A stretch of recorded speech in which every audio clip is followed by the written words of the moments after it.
오늘 오후 12시 2분쯤 인천시 계양구의 한 농업용 비닐하우스에서 큰 불이 나 3시간 15분 만에 꺼졌습니다.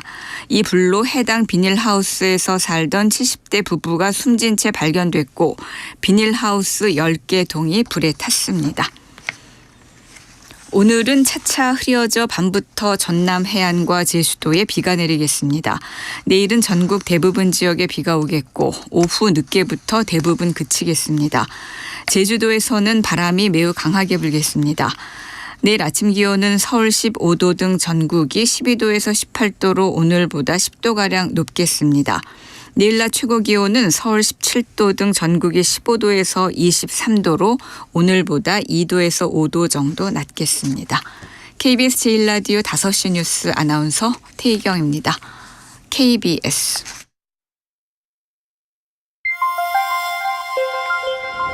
대한민국 중심 채널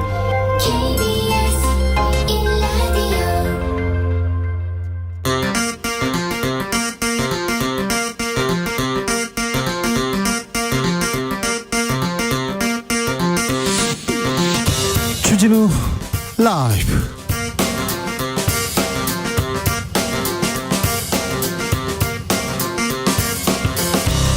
(2023년 4월 28일) 금요일입니다. 안녕하십니까, 주진우입니다. 한미 정상회담은 마무리됐습니다. 이렇다 할 경제 성과 적다는 평가지만 안보 관련 논의 많았습니다. 이번 한미 정상회담 핵심 의제는 북핵 확장 억제 방안. 대통령실에서는 사실상 핵공유 명문화됐다 이렇게 얘기했는데 미국에서는 사실상 공유는 아니다, 핵공유는 아니다 얘기했습니다. 그래서 대통령실에서는 또 말꼬리가 조금 바뀌는 모양입니다. 사성 장군 출신 김병주 더불어민주당 의원에게 들어보겠습니다.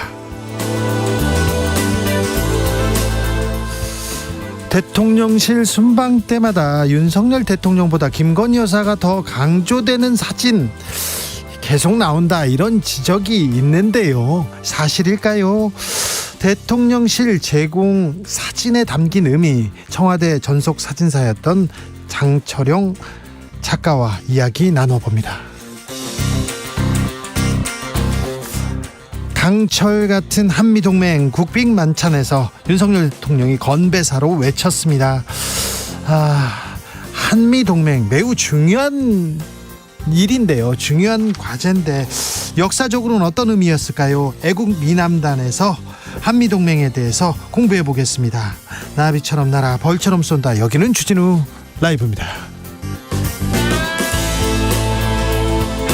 오늘도 자중차에 겸손하고 진정성 있게 여러분과 함께 하겠습니다. 8.2kg입니다. 한 사람이 1년 동안 쓰는 물티슈 쓰레기양이라고 합니다. 물티슈를 8kg 이상 쓴다고요, 한 사람이? 와, 평균적으로요? 와, 이렇게나 많이요? 물티슈는요, 종이가 아니라요, 플라스틱이라고 합니다. 그런데 마스크도 종이가 아니지 않습니까? 플라스틱 소재 많이 들어있다는데 이거 잘 썩지도 않고 태워도 유해물질 나오고 그러는데 재활용도 안 됩니다. 변기에 넣으시면 절대 안 되고요. 좀 쓰레기 줄여야겠다, 그런 생각이 갑자기 듭니다. 자, 쓰레기에 대한 얘기 들어보겠습니다. 자, 쓰레기 하면 생각나는 거 있습니까? 쓰레기 버릴 때 어떤 생각 드십니까? 쓰레기와 관련된 얘기 이렇게 들어보겠습니다. 문자는 샵 9730, 짧은 문자 50원, 긴 문자는 100원이고요. 콩으로 보내시면 무료입니다. 네.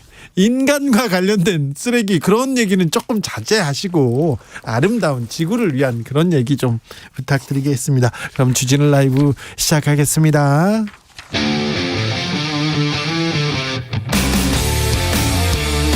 탐사보도 외길 인생 20년. 주 기자가 제일 싫어하는 것은?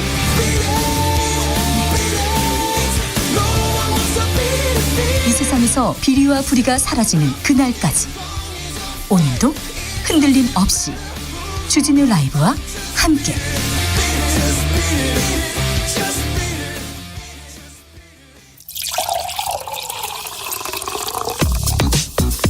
진짜 중요한 뉴스만 쭉 뽑아냈습니다. 주스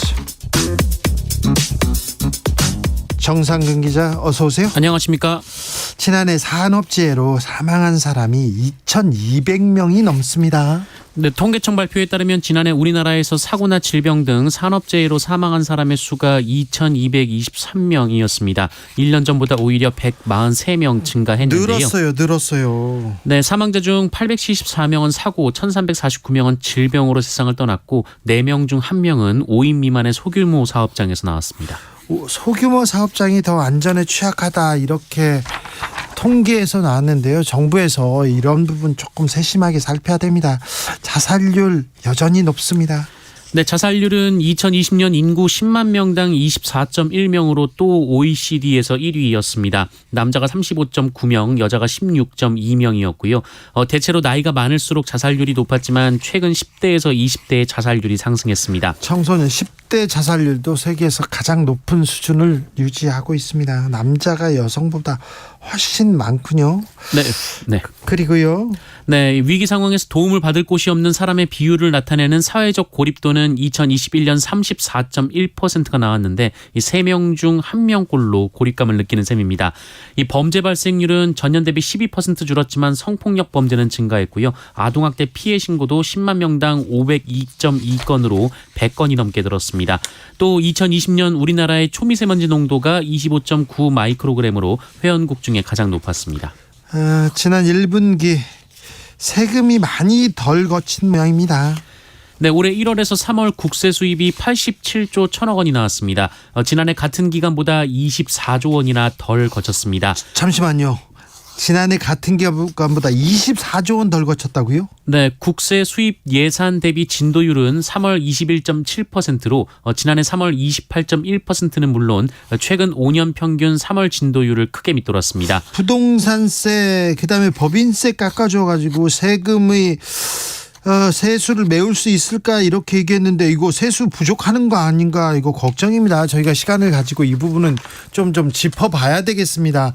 24조 원이나 지난해 1분기에 비해서 24조 원 덜 거쳤다고 합니다. 세금이 좀 충분해야 이게 복지에도 쓰고 약자들한테도 쓰고 그러는데 걱정입니다. 윤석열 대통령 미국 의회에서 영어 연설했습니다. 네, 윤석열 대통령은 방미 나흘째인 현지 시간 27일 워싱턴 DC에서 미국 상하원 합동의회의 연설했습니다. 윤석열 대통령은 이 연설을 통해 대한민국은 미국과 함께 세계 시민의 자유를 지키고 확장하는 자유의 나침반 역할을 해나갈 것이라고 했고요. 이 대한민국은 국제사회에서 역량에 걸맞는 책임과 기여를 다할 것이라고 강조했습니다. 윤석열 대통령은 워싱턴 DC에서 순방 일정을 마치고 지금 보스턴으로 넘어가 있습니다. 하버드대 MIT에 이렇게 방문하고요. 연설도 하리라고 한다고 합니다. 안보 관련돼서는 많은 얘기를 나눴는데요. 안보, 북핵 얘기, 핵 공유 얘기 나옵니다.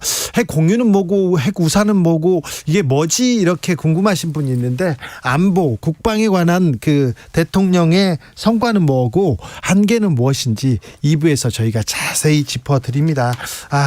매우 들을만 할 거예요. 그러니까 이 얘기 들으셔야 돼요. 오늘 미국에서 핵공유 아니라고 계속 거듭 밝혔거든요. 이 얘기 저희가 2부에서 전해드립니다. 일본이 후쿠시마 오염수 방류 끝까지 지금 강행하겠다는 의사 보입니다.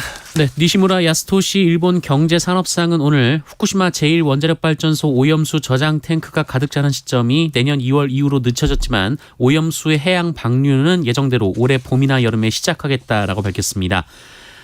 니시무라 경산상은 오염수 해양 방류 시설인 해저터널 공사가 진행되는 상황을 이미 기시다 후미오 총리에게 설명했고 이에 기시다 총리가 정중하게 진행해줬으면 한다라는 지시를 내렸다고 밝혔습니다. 앞서 도쿄전력은 후쿠시마 제1원전 오염수 저장 탱크의 만재 시기가 올해 여름에서 가을에서 내년 2월에서 6월쯤으로 늦춰질 것으로 예상된다 이렇게 발표를 했던 바 있습니다. 이 부분은 정말 심각한 문제인데 우리 정부에서도 강하게 경고를 해야 됩니다. 그리고 또 일본 말고 다른 나라들과 연대해서 얘기를 해야 일본 시민사회 양심 있는 사람들도 목소리를 내기 시작할 텐데 후쿠시마 오염수 방류 강행 의사를 일본이 계속 보이고 있다는 거 간단한 문제가 아닌데 걱정입니다. 민주당에서 새 원내대표를 뽑았습니다. 네, 민주당 새 원내대표로 친낙계 박광원 의원이 선출됐습니다. 네. 이 박광원 신임 원내대표는 오늘 의원총회에서 재석 의원 169명 가운데 과반의 지지를 얻었는데요. 득표수는 공개되지 않았지만 1차 투표에서 결정이 난 것으로 전해졌습니다. 자, 이재명 대표와 친낙계 원내대표. 민주당 의원들은 왜 이런 선택을 했을까요? 민주당이 일방통행을 하고 있고 그다음에 각종 리스크에 가로막혀서 민주당의 활로가 보이지 않는다 이런 얘기가 계속 있었는데 어떤 화합을 통해서 어떤 케미를 통해서 민주당에서 목소리가 나오는지 지켜보자고요. 이재명 대표와 친낙계 원내대표라. 자, 민주당은 어떤 모습일지 이 부분도 잠시 후에 좀 물어보겠습니다. 어제 간호법, 의료법이 국회에서 통과됐습니다. 의사들이 집단 파업 예고했습니다. 네, 의사와 간호조무사 단체를 포함한 13개 보건의료단체가 어제 간호법 제정안의 국회 통과에 반발해 총파업을 선언했습니다. 이들은 간호사의 업무 범위 등을 규정한 간호법 제정안과 의료인이 금고 이상의 형을 선고받는 경우 면허를 취소하게 하는 의료법 개정안을 반대해왔습니다. 이 간호법은 간호사의 처우 개선법으로 불리지만 의사들은 이 간호법에 포함된 지역사회 간호라는 표현이 간호사의 역할을 병원 밖까지 확대시킬 것으로 보고 있습니다. 간호사가 단독으로 개원하는 길을 열게 될 것이다 이렇게 반발을 하고 있는데요. 하지만 의료법 33조에는 간호사가 단독으로 개원할 수 없다라는 반론도 있습니다. 의사가 아니면 병원을 우리나라에서는 개업할 수 없습니다. 이상하다. 파티셰가 아니어도 빵집 열 수 있잖아요. 이런 얘기 하는데 외국에서는 의사가 아닌 사람들도 병원을 개업하기도 합니다. 생각해보면 근데 대형 병원의 병원장은 의사가 아닌 사람들도 있을 수 있잖아요. 삼성도 현대도 가지고 있잖아요. 이런 얘기가 있는데 이런 기본적인 고민이 아니라 지금 의사들이 단체 행동 나서겠다 이렇게 예고합니다. 정부는 뭐라고 합니까?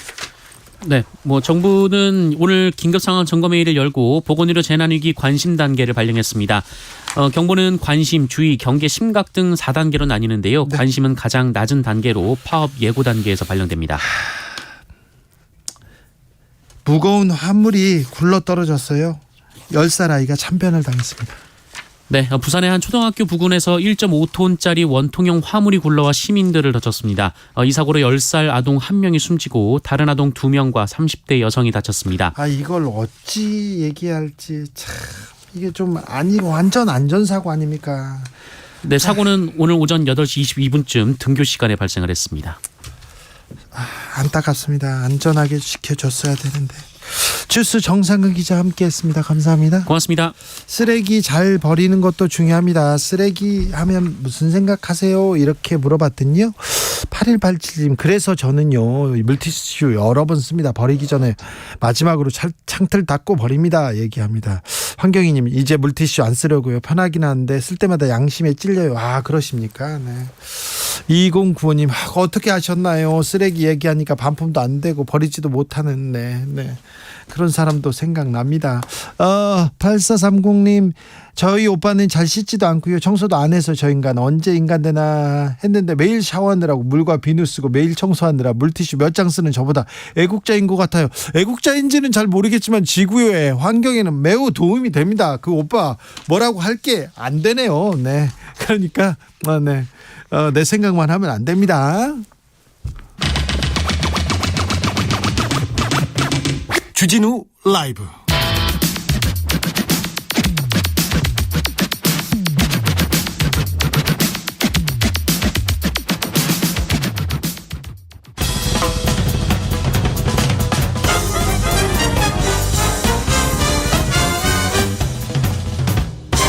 훅 인터뷰. 모두를 위한 모두를 향한 모두의 궁금증 훅 인터뷰.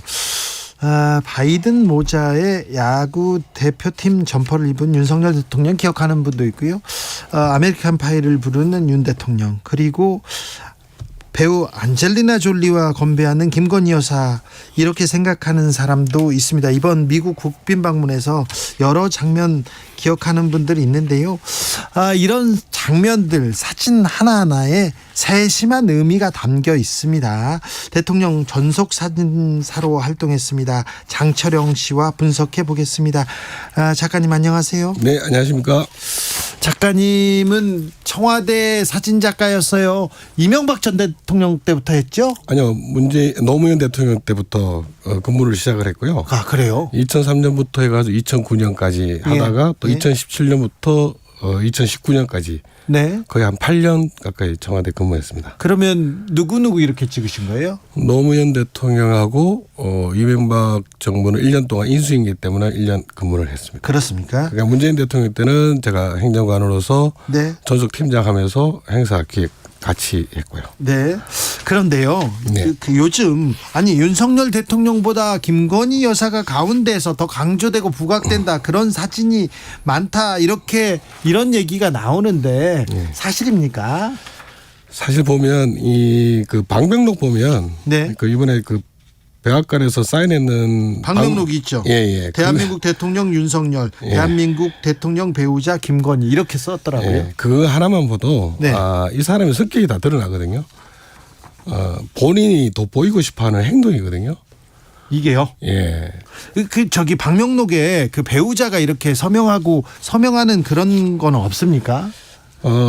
간혹 있긴 있는데 네.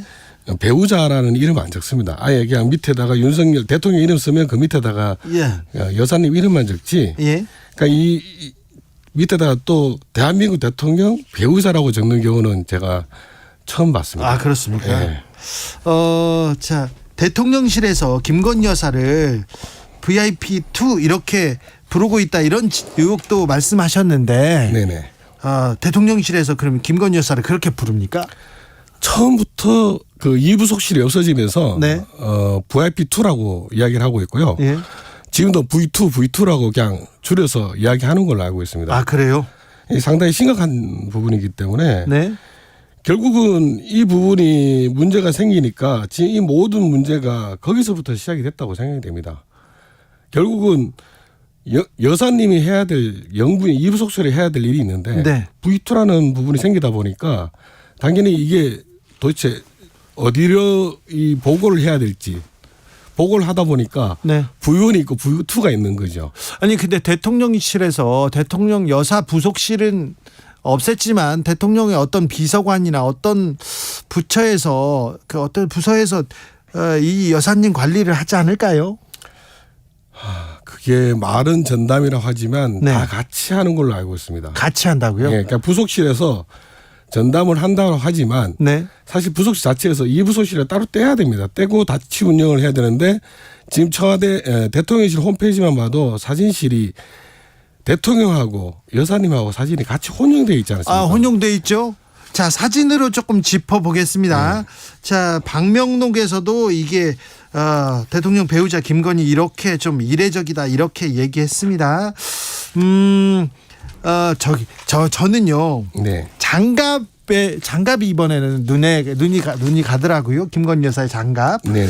공식 환영식에 참석한 김건희 여사는 검은 장갑을 쓰고 있습니다. 흰색 자켓에 검은 장갑을 착용하고 있습니다. 이 부분은 이 부분은 어떻게 보세요? 의전에서도 잘못한 거예요.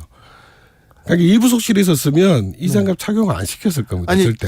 근데 장갑 끼는 게 잘못된 건 아니잖아요. 아닌데 네. 공식 환영식이잖아요. 네. 환영식에다가 까만색을 착용한다는 것은 보통 이제 유럽에서는 까만색을 착용하는 것은 장례라든가 이럴 때 착용하는 건데 공식 환영식에 이걸 떡하니 까만 장갑을 썼어요.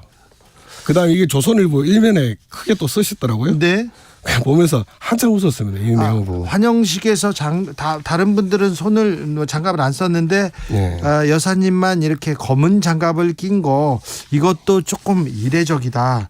그리고 또 안젤리나 졸리하고 이렇게 건배할 때 하얀 장갑을 쓰셨던가요? 네네네. 하얀 장갑은 뭐죠? 어떻게 봐야죠? 보통 이제 이게 장갑이라는 게 예. 용도가 다양할 수 있거든요. 네. 밖에서 유럽에서 원래는 이제 이 장갑이라는 게 유행이 됐는데 네. 유럽 중세에서는 귀족들이 하인들한테 악수할 때 이제 장갑 안 벗고 악수하기도 하고 밖에서 추울 때 예. 이제 장갑을 안 벗고 악수하기도 하는데 실내에서는 테이블에서 이렇게 건배할 때도 장갑을 끼셨어요. 낀 적이 없죠. 대부분이 네. 실내에서는 장갑을 벗고 악수하는 게 예의라고 보거든요. 네. 특히 한국 사람이 예. 외국 사람하고 이야기할 때 이 예. 장갑 끼고 하는 게 과연 이게 유럽 사람, 미국 사람이라도 과연 이게 올바른 행동일까? 네, 어떻게 받아들일지 좀 예. 봐야 되겠습니다. 그런데 이게 혹시 이렇게 이게 대통령들이 만나는 만찬이고 그럴 때는 예를 좀 따지기도 하고 국제적인 매너가 있는데요. 혹시 장갑 벗으세요. 옆에 가서 이거 좀 안 맞으면 옆에 가서 살짝 말하면 되잖아요. 근데 그런 것도 좀 지금 적용되지 않는 것 같습니다. 저 그 작가님이 보시기에 이번에 그 미국 순방에서 좀 기억에 남는 장면이나 그런 사진이 있습니까? 지금 의전도 문제가 되는 것 같아요. 이 의전. 모든 것이 네. 의전도 문제가 되는 게 한 예를 들자면 그 머스크 테슬라 CEO 만나는 장면이 있어요. 네네. 대통령하고 두 분이 앉아 있는 장면인데 네. 보통 우리가 바라봤을 때 네. 왼쪽에 대통령이 앉고 보통 그렇죠. 우리가 봤을 때 대통령이 왼쪽에 앉고 오른쪽에 손님이 앉죠. 그렇죠. 근데 만약에 이제 그 양국 대통령이 우리가 남의 지금 바이든 대통령 미국 대통령 만났으면 바이든이 오른쪽에 앉죠. 오른쪽에다가 자기 왼쪽에 손님을 앉죠. 손님을 앉히죠. 네. 그러면 기업은 원수급이 아니잖아요. 대통령급이 네네네. 아니면 네. 항상 왼쪽에 앉히죠. 네. 우리가 바라봤을 때 오른쪽이죠. 오른쪽에. 그런데 그 실내에서 그 CEO 만나면 접견했는데 예. 아니 거의 원수급으로 앉혔더라고요. 앨런 머스크가 왼쪽에 앉고 대통령이 윤석열 대통령 오른쪽에 앉았네요. 예. 네. 이걸 보면서 아니 뭐 의전은 여러 가지 방식이 있을 수 있지만 기업에서는 좋은 게 좋은 거다라 할 수 있지만 이거는 대한민국 국가 대표로 간 거예요. 그렇죠. 의전이고 예. 또 이거 예의가 있는 거거든요. 예의가 있죠. 네. 그러면 태극기가 바로 또 뒤에 있잖아요. 머스크 뒤에. 네. 그럼 당연히 대통령이 그 앞에 앉으셔야죠. 네. 머스크는 하나의 기업이지 않습니까? 네. 그러면 당연히 손님이고 네. 이 의전이 일단 기본적으로 잘못됐고요. 예. 그다음에 그 대통령님이 예. 영빈관에서 저기 넷플릭스 대표하고 만나서 접견할 때 물론 야외라 하지만 예. 거기에 또 아니 이때는 대통령이 또 왼쪽에 앉았어요. 앉았어요. 네. 앉았으면서 오른쪽에 넷플릭스 대표가 앉았으면 예. 그러면 대통령 오른쪽에 여사님이 앉아야 되는데 대통령 옆에 지금 김건희 여사가 앉아야 되는데 지금 예. 넷플릭스 대표 옆에 앉았어요. 예, 손님 쪽이에요. 손님 쪽 라인에. 그렇군요. 예. 예, 이게 우리 사람들이 이쪽에 앉고 예. 손님들은 오른쪽에 앉아야 되는데 손님 쪽에 중간에 김건희 여사가 앉아 있네요. 예. 이거 왜 그러죠? 의전이 무슨 생각을 이렇게 해가지고 이거를 왜 찍어서 보도를 했는지도 모르겠어요. 오히려 이런 사진 같으면 네. 외교부에서 아마 말렸을 것 같은데 내지 마라 했을 거예요. 그냥 두 분만 찍어서라 했을 거예요. 자, 근데 예. 대통령 전속 사진사로 이렇게 계속 이런 의식들, 이런 그 행사들 이렇게 참여하잖아요. 예. 자리 앉히고 사진 찍고 이런 것도 굉장히 중요합니까? 되게 중요합니다. 그래요? 예. 왜냐하면 이 사진 한 장이 네. 메시지거든요. 그렇죠. 하나의 언어이기 때문에 네. 국제적인 관례의 이 대표적인 사진을 전달하기 때문에 태극기가 살짝 뒤집혀도 한국 난리 나지 않습니까? 그 태극기 제일 먼저 봅니다. 네. 태극기 잘못 나오면 안 되기 때문에 사진 찍는 사람이 태극기 제대로 안 나. 제대로 태극기 보고. 태극기 제일 처음 보고 네, 그다음에. 대통령 자리. 네. 그다음에 어디서 악수할지. 네. 그다음에 동선 확인하고. 네. 그다음에 기념찰이 어디서 찍을 것인지. 네. 그거 다 파악하고 준비를 하거든요. 네. 그런데 그런 게 전혀 뭐 대충 하는 것 같아요. 느낌이. 의전도 준비가 안 된 것 같고 만약에 잘못 찍었다. 내보내지 않습니다. 이거는. 그렇죠. 그거 다 내보내요. 그리고요. 예. 조금 이런 생각해 보는데 대통령실에서 예. 중요한 사진보다 김건희 여사가 잘 나온 사진만 이렇게 내보낸다 이런 생각 조금 들어요. 조금 들은 게 아니고 엄청 들어요. 엄청 들어요. 에디터가 누군지 몰라도 저번에도 제가 그래서 에디터 잘라라. 네. 그리고 이 에디터가 그렇게 했는데 대통령실에서 아무도 이야기하지 않는 것 자체가 문제가 심각한 거다. 결국은 사람들이 자꾸 이렇게 최초로 잘못된 게 이루어지다 보니까 사람들이 김건희 여사가 대통령이다라는 얘기까지 나오는 거 아닙니까? 그러니까 빨리 이부속실을 만들어서 분리시켜야 되고 대통령실의 여사님 사진은 빼야 돼요. 아니 기념사진하고 이런 구분도 못하고 있고 이게 뭔지 모르겠어요. 대통령실 공식 사진과 기념 사진을 구분하지 못하고 있습니까? 예, 전혀 구분이 안 되고 있어요. 아니 대통령 영부인이잖아요. 그러니까 대통령실에서 영부인 사진도 올릴 수 있지요. 있죠. 네. 기념사진은 개인적으로 주는 거고 이 그 대통령실은 공적인 곳입니다. 네. 공적인 곳이면 국민들한테 메시지를 전달할 수 있는 걸 드려야 되는 건데 네. 이쁘게 잘 나온 거 그건 개인적으로 드려야죠. 예. 그걸 왜 국민들한테 메시지를 왜 보냈냐는 거죠. 뭘 얘기하자는 거죠. 예. 이해가 안 되는 거죠. 그러니까요. 순천만에 이렇게 가셨을 때 네. 이렇게 배경을 다 날리고 이렇게 혼자서 이렇게 뒤로 이렇게 설정샷 이런 거 예. 이런 거는 조금 왜 이 행사에 갔잖아요. 예. 이 순천이라는 곳에 갔잖아요. 예. 그런데 대통령실이나 행정기관에서 나오는 사진으로는 좀 이상하다 이런 지적할 만함도 하네요. 그러니까 전체적으로 잘못됐으면 빨리 대통령실에서도 바꿔야 된다는 거였죠. 그래요. 예. 지금 아예 지금 사진이 주는 이 사진 한 장의 의미를 잘 못 보고 있습니까? 모르고 있습니까? 이 메시지를 정확하게 이해를 못하는 건지 아니면 겁이 나서 말을 못하는 건지 네. 답답해 죽겠습니다. 아니 외교부 그리고 대통령실에 지금 의전과 이 관련된 아주 오래된 그 경력이 있는 사람들이 있잖아요. 전문가들이. 예. 전문가들이 왜 작동을 안 할까요? 이해를 못하겠어요. 말을 못하는 건지 말하면 잘리는 건지 이 부분에 대해서 이 VIP2라는 게 있기 때문에 이 문제가 계속 유지되는 거 아닌가. 네. 그러니까 빨리 VIP2라는 빨리 말을 없애기 위해서는 네. 지금 2부 소실을 빨리 만들고 빨리 분리시켜야 된다는 거죠. 알겠습니다. 네. 그런 또 의미가 있었군요. 노무현 전 대통령 전속 사진사였습니다. 장철영 작가와 이야기 나눴습니다. 말씀 감사합니다. 네, 감사합니다. 교통정보센터 다녀오겠습니다. 정현정 씨.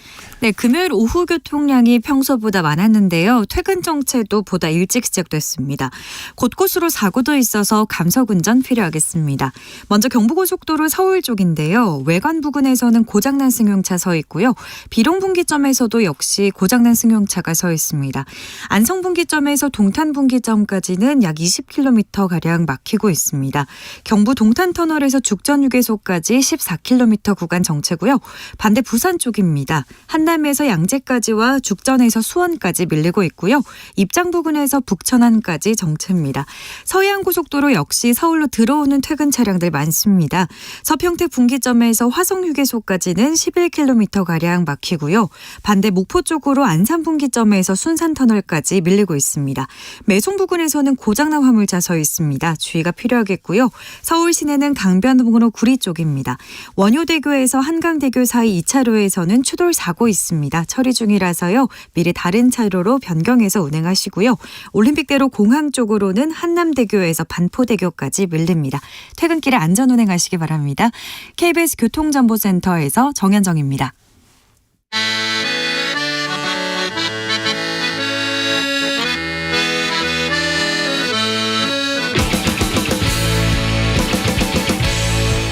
역사를 잊은 민족에게 미래는 없다. 역사에서 배우고 미래를 열어가겠습니다. 애국심으로 미래를 여는 남자들 전우용 썬킴의 애국 미남단. 애국 미남단 1호 역사학자 전우용 어서 오십시오. 네, 안녕하세요. 2호 역사 스토리텔러 썬킴 어서 오십시오. 네, 안녕하십니까. 썬킴입니다. 네, 오늘은 한미 동맹의 역사에 대해서 공부해 보겠습니다. 윤석열 대통령이 미국에 가셨습니다. 국빈 방문했는데 이번 윤석열 대통령의 방미에서 기억에 남는 장면이 있습니까? 전우영 선생님? 뭐 노래 부르신 게 제일 기억에 남겠죠. 아, 그렇습니까? 아메리칸 파이. 너무 좀 이례적이었죠. 아, 예. 그러니까 우리나라 국빈 방문한 외국 국가원 수가 노래 부른 적도 없고 네. 또 우리가 다른 나라의 국빈 방문에서 노래 부른 적도 없어요. 그게 의전상 또는 이제 국가 이미지상 어떤 영향을 미칠지는 좀 두고 봐야 될 것 같으네요. 네. 저는 그게 꼭 그게 잘한 일인지 네.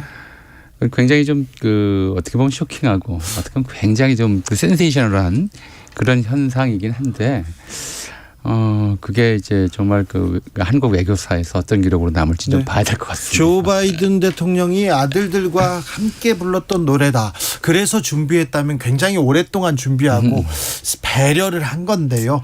자, 썬킴 선생님은 어떤 장면? 윤석열 대통령의 영어 의회 연설. 네. 일단은 팩트는 발음은 굉장히 좋았어요. 좋습니까? 놀라웠습니다. 그렇습니까? 평균 이상이었어요. 아, 네네. 근데 아쉬운 점은 뭐냐면 굳이 거기서 영어 연설을 할 필요가 있었나. 그러니까요. 아, 네, 네. 아주 기본적인 이제 그 뭐라고 할까요? 이 우려가 되는 건 뭐냐면은 네. 만약에 그 한국에 대해서 잘 모르는 미 국민들이 있다고 치고 네. 아니면 또 제3자가 있다고 하면은 저 나라는 영어가 공용어구나. 적어도 제1 언어구나. 국가원수가 와가지고 영어로 연설하는 거 보니까 그냥 오해가 있을 수도 있는 거거든요. 네.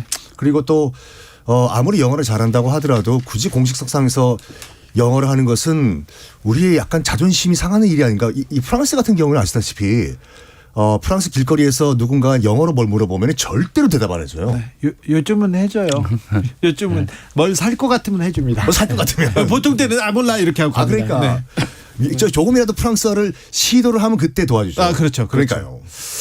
국가 원수가 굳이 영어를 해야 될까? 이 중차대한 순방에서 다른 걸 좀 준비하지. 그런 지적도 있는데 아무튼 미국 사람들한테 미국 정계에 노력하는 모습을 보이는 이런 자세, 이거 어떻게 평가할지 좀 지켜보겠습니다. 뭘 위한 노력인지를 좀 봐야 될 것 같아요. 알겠습니다. 속보 알려드리겠습니다. 일본 경제산업성에서 한국 화이트리스트 재지정했다는 교토통신의 보도가 나왔습니다. 우리는 그렇게 일본한테 미국을 순방하면서도 일본한테 무릎을 꿇어라 뭐 하지 않겠다. 역사적인 얘기를 굉장히 국민의 자존심을 상해가면서까지도 이렇게 얘기하는데 일본에서는 계속 뒤통수를 때리고 있는데 한숨이 납니다. 자, 미국 문제를 다시 갈까요? 한미 동맹의 역사 어떻게 됩니까? 친미파는 언제부터 나왔습니까? 자, 궁금합니다. 그걸 떠나서요. 근데 미국과 처음 이제 접촉한 것이 1866년 병인 양론하던 해에 제너럴 샤머너 사건이라고 하는 사건이 있었어요. 그러니까 미국 상선인데 대체로 이 당시 상선들은 대략 뭐 16세기부터 그 뭐 19세기까지도 상선이다가 때로 이제 좀 약하다 싶으면 또 이제 약탈도 하고 뭐 그러는 정도의 배였었는데. 그러니까요. 예. 이 배가 이제 서울로 들어올 생각을 하고 이제 우리나라로 왔는데 이게 당시만 해도 이 수로 해도가 별로 좀 정확지 않아서 한강인 줄 알고 거슬러 올라간 강이 대동강이었어요. 네. 그래서 대동강에서 이제 군민의 공격을 받고 뭐 대동강을 거슬러 올라가면서 통상을 요구하고 함부를 쏘고 하다가 공격을 받고 침몰한 사건이 있었죠. 이게 이제 우리와 미국이 접촉한 최초의 사건이었을 거예요. 북한에서는 그 제너럴 셔먼호를 불지른 사람이 김일성의 증조부다라고. 김응우가 뭐 그랬다고 하는데 이제 그건 이제 자기들의 이제 반미 투쟁의 역사가 김일성 일가로부터 시작된다는 얘기를 하고 싶어서 그런 거였고. 그리고 나서 이제 이 사건이 이제 꼬리에 꼬리를 물어요.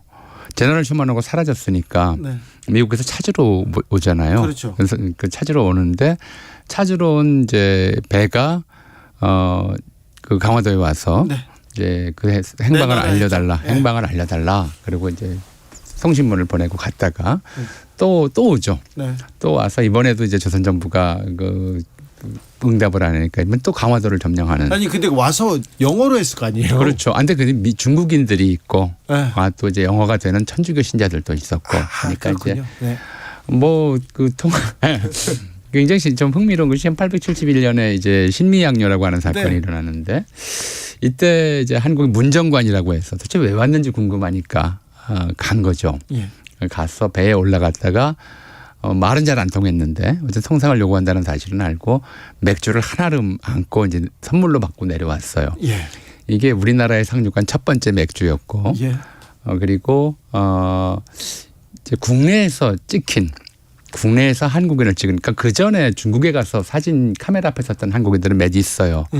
네, 한국에서 한국 풍경과 사람이 찍힌 최초의 사진을 이제 이 사람들이 남겼죠. 네. 그랬다가 1882년에 이때는 뭐 신미양요 때는 우리가 이제 미국과 싸웠죠. 예. 1882년에 중국의 알선으로 처음으로 우리가 맺은 유럽과 구미라고 보죠. 유럽과 아메리카 대륙을 다 합쳐서 구미 국가로서 미국과 수호 통상 조약을 맺게 되죠. 조미 수호 통상 예. 조약. 근데 그때 이 조미 수호 통상 조약문에는 어떻게 국호가 어떻게 됐냐면 미리견국 백리세천덕. 한자로 백리세천덕이라고 썼어요. 네. 프레지던트를 뭐라고 번역해야 될지 몰라서 왜냐하면 왕이라고 하는 건 이제 하늘이 지명하는 사람이라고 생각을 했고요. 네.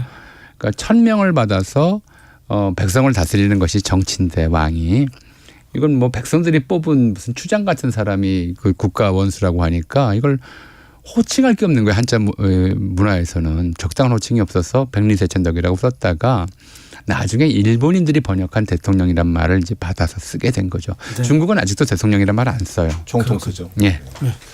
참 방금 그 교수님 말씀하신 것처럼 이제 1882년에 조미 수호 통상 조약이 체결된 다음에 바로 그 다음에죠.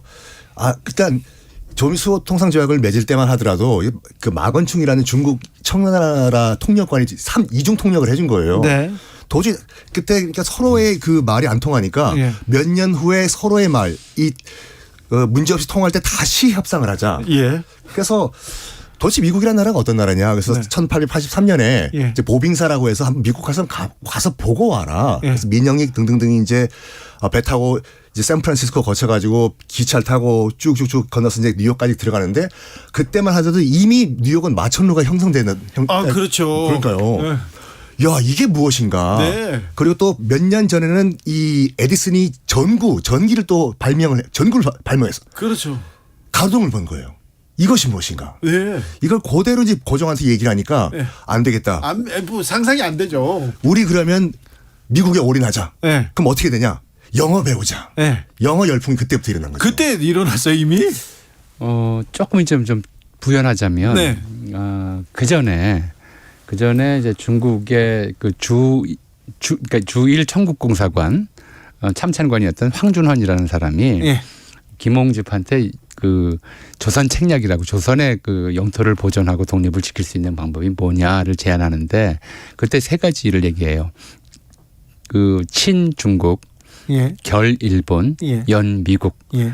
미국과 그러니까 무슨 얘기냐면 이제 이걸 중국의 이 친은 중국의 당시 4대 하던 네. 상태니까 부모처럼 섬겨라. 그러니까 네. 사실은 우리가 친일파 옛날에 이런 말을 쓸 때 이 친은 네. 우리가 만든 말이 아니에요. 일본에서. 예, 친일파란 말은 일본인들이 만들었어요. 그리고 예. 이 친자는 그 사람들이 보기에는 부모처럼 섬기다라는 뜻이라서 예. 친일파는 이제 친중국은 중국을 부모처럼 섬기고 중국의 품 안에 있고 부친 모친할 때. 그렇죠. 예. 결일본은 일본과 동맹을 맺어라. 그리고 연미국은 미국과 연합 관계를 형성해라. 이렇게 하고 많은 나라 중에서 왜냐하면 러시아를 주적으로 봤기 때문에 예. 그러니까 이것 때문에 좀 난리가 났었죠. 국내에서는. 네. 그렇게 멀리 있는 나라의 도움을 어떻게 요청하냐면 러시아는 바로 옆에 있는데 예. 그 당시만 해도 미국의 도움을 요청할 수 없다고 생각했고 그리고 그런 상황에서 가장 먼저 이제 미국과 통상조약을 맺었던 거고요. 그리고 그러자마자 미국에서 이제 퇴역 외교관이었던 푸트를 우리나라에 보내요.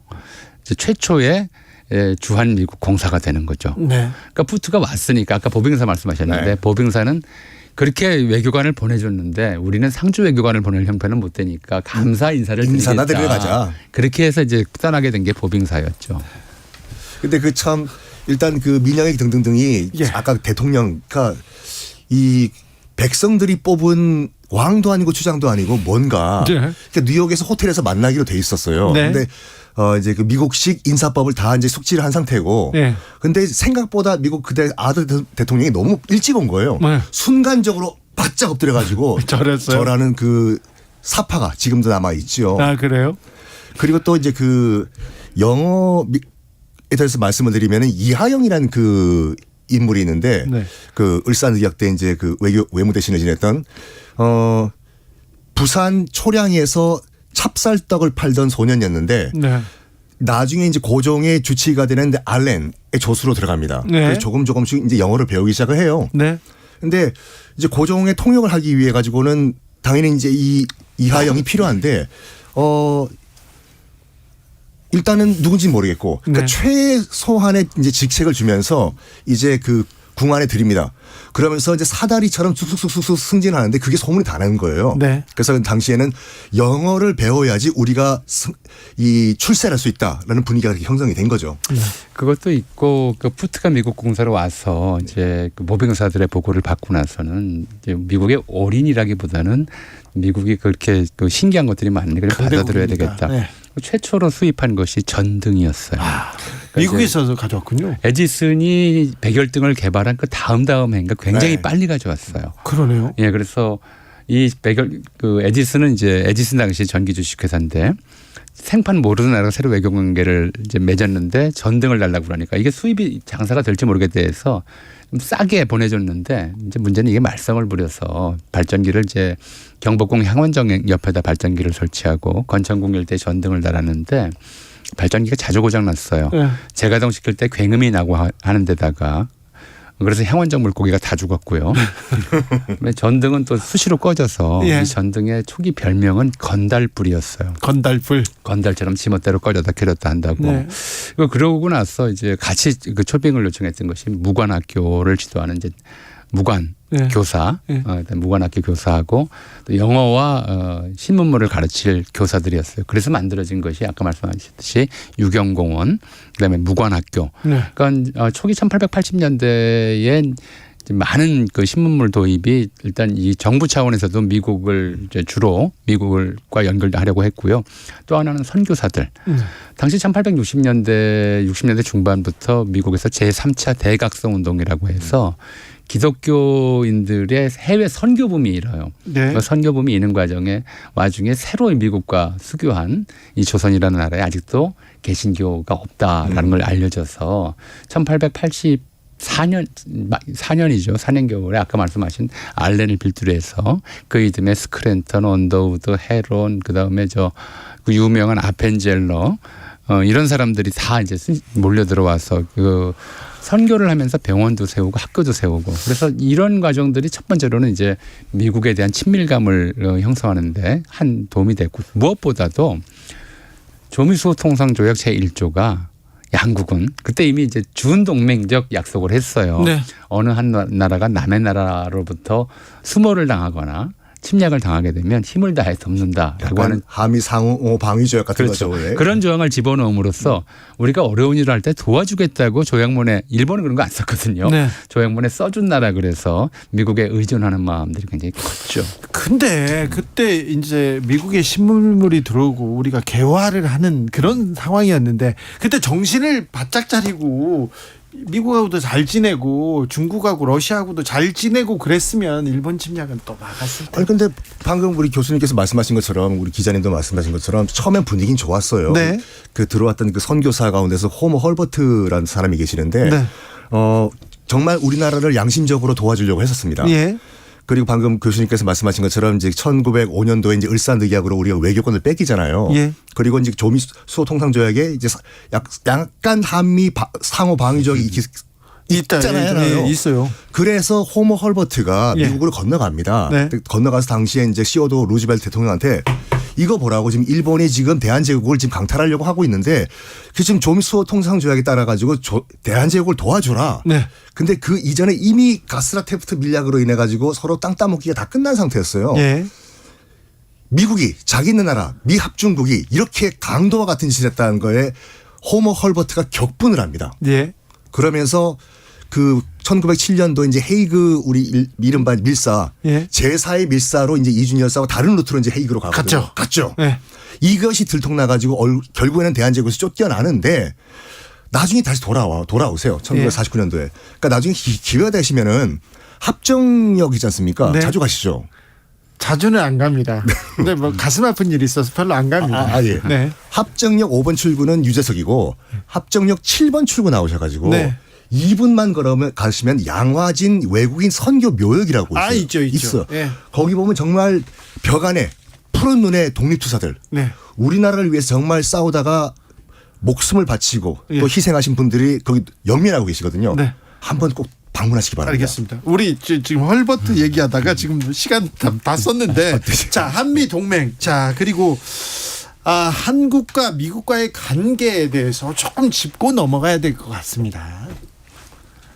감사해, 고마워. 그런데 이게 지금은 미국의 이익을 위해서 일본하고 손을 잡고 미국의 이익을 위해서 중국한테 앞에서 돌을 던지는 그런 입장이지 않습니까? 그렇죠. 그러니까 이제 윤 대통령이 미국에서 그 건배사가 네. 강철 같은 한미 동맹을 위하여였어요. 예.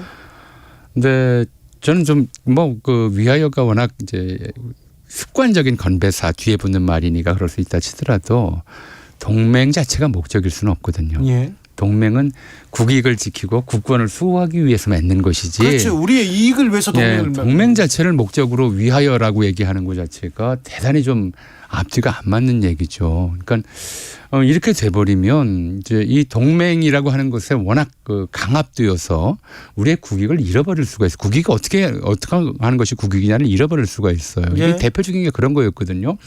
병자호란 날 이유가 뭐겠어요. 명나라가 그걸 이제 그렇죠. 당시 조선의 사대부나 이제 양반들은 뭐라고 얘기했냐면 제조지은이라고 그랬어요.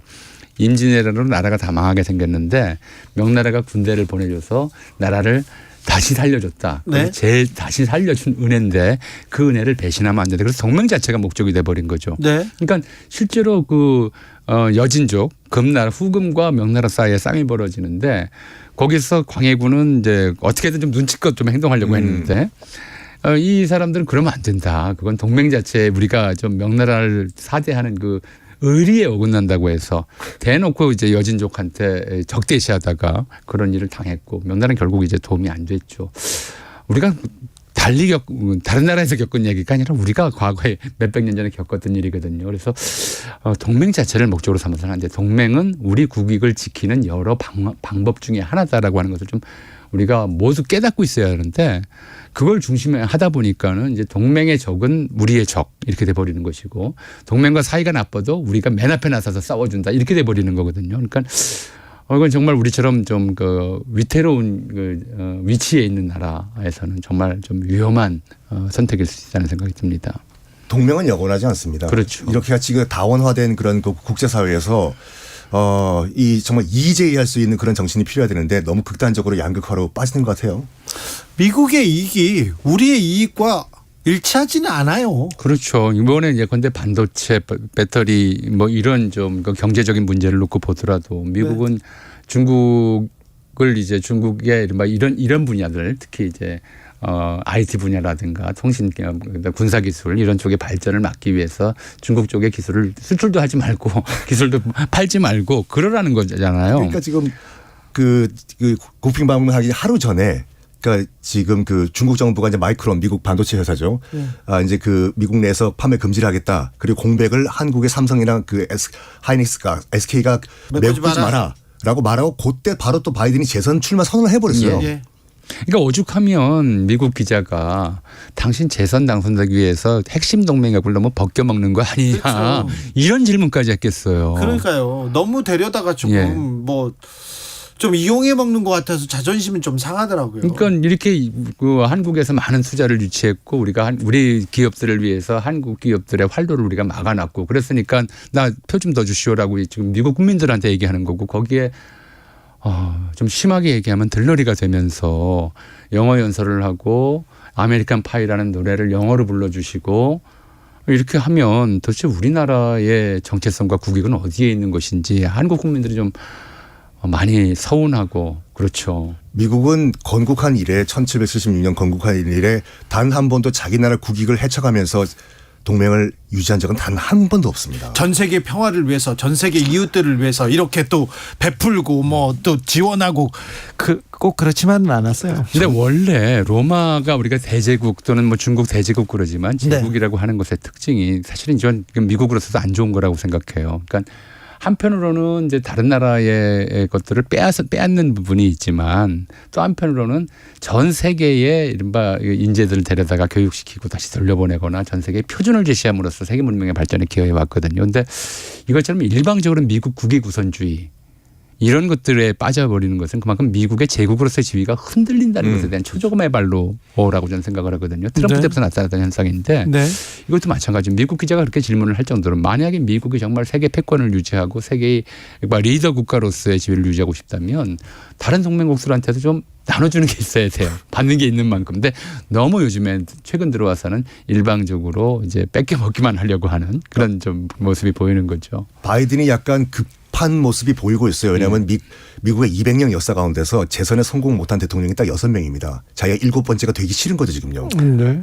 근데 나이가 너무 많잖아요. 나이는 문제가 아니죠. 네. 권력 앞에서는. 그렇긴 하죠. 근데 이제 미국 시민들이 걱정하는 게 그런 것들이었죠. 우리가 이승만 대통령 때도 80 넘어서 출마하려고 그러니까 그때 걱정 참 많이 했었잖아요. 네. 예. 지금 바이든 재선 나오지 마라라고 하는 반대 여론이 70%거든요. 그렇죠. 트럼프는 겨우 60%밖에 안 됩니다. 네. 알겠습니다. 네. 갑자기 당황한 것이 저희는요 주진우 라이브는 공정과 신뢰 근데 아무튼 바이든 나오지 마라라는 게 굉장히 많죠 여론이. 네. 네. 갑자기 당황한 게 여론조사 개요를 어떻게 찾지 이런 생각에서 지금 네네 네. 그렇습니다. 그런데 바이든과 트럼프의 재대결 이게 미국한테는 그리고 세계 평화에는 도움이 될까 이거 참 회의적입니다. 미국뿐만 아니라 이제 전 세계적으로 굉장히 큰 문제잖아요. 네. 트럼프 대통령 때 그 좀 도대체 갈피를 잡을 수 없는 행보에다가 너무 이제 거친 언행들 이런 그렇죠. 것들이 이제 문제가 됐다면 대통령으로서 품격도 하나도 없고요. 바이든 대통령은 뭐 심지어 이제 그 무슨 얘기를 하는 건지 좀 아직 그 뭐랄까요 정신이 올바른 건지에 대한 의혹이 나올 정도가 돼 있어서 네.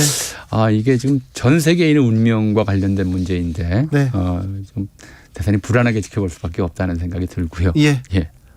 미국은 전통적으로 그러니까 1차 대전, 2차 대전 이전까지만 하더라도 고립주의를 지켰던 나라예요. 남의 일은 각자 도생하세요. 특히 민주당이 심했죠. 그렇습니까? 네. 미국 경제매체 CNBC가 지난 11월 26일에서 30일 조사에서 나오지 마라 그런 여론이 높았다는 거 알려드리겠습니다. 제가 그 말 하려고 했어요. 네네. 응답자의 70%가 바이든 대통령 나오지 마라 이런 얘기했다고 합니다.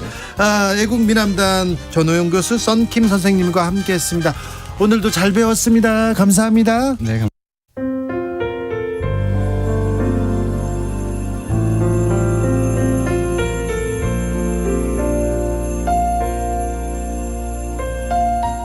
KBS 라디오 연중기획 희망충전 대한민국 531번째 이야기. 안녕하세요. 아나운서 이현주입니다.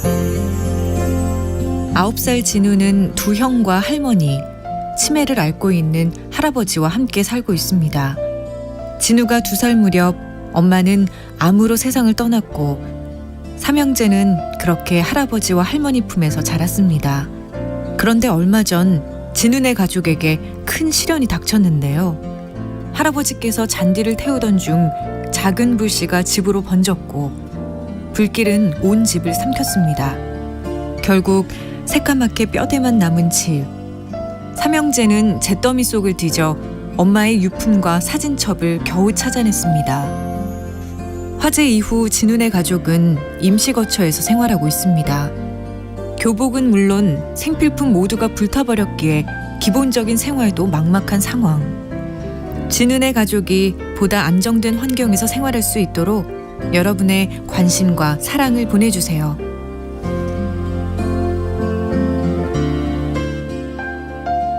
여러분의 따뜻한 손길이 희망의 빛이 됩니다. ARS 060-700-1580 060-700-1580 한 통화 3,000원으로 희망을 선물해 주세요. KBS 라디오 연중기획 희망충전 대한민국은 초록우산 어린이재단, 인탑스 주식회사 그리고 청취자 여러분과 함께합니다. ARS 060-700-1580 한 통화 3,000원입니다.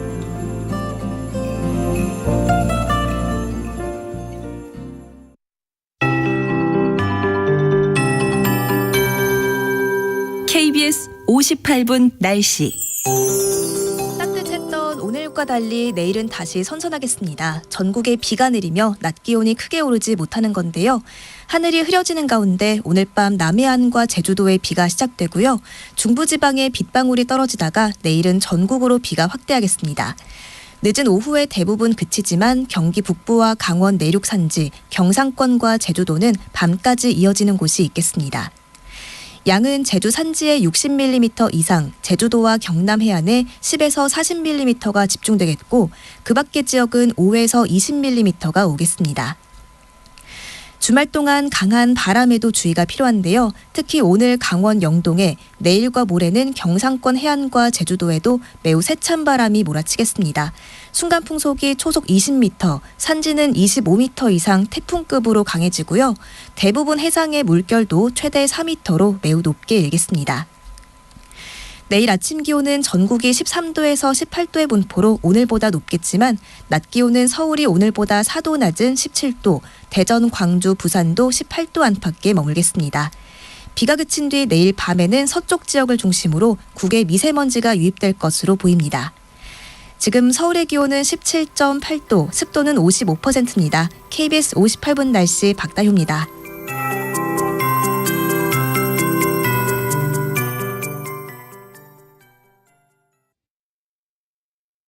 정성을 다하는 국민의 방송 KBS가 6시를 알려드립니다. AM 711kHz, FM 97.3MHz, KBS 1라디오입니다. HLKA.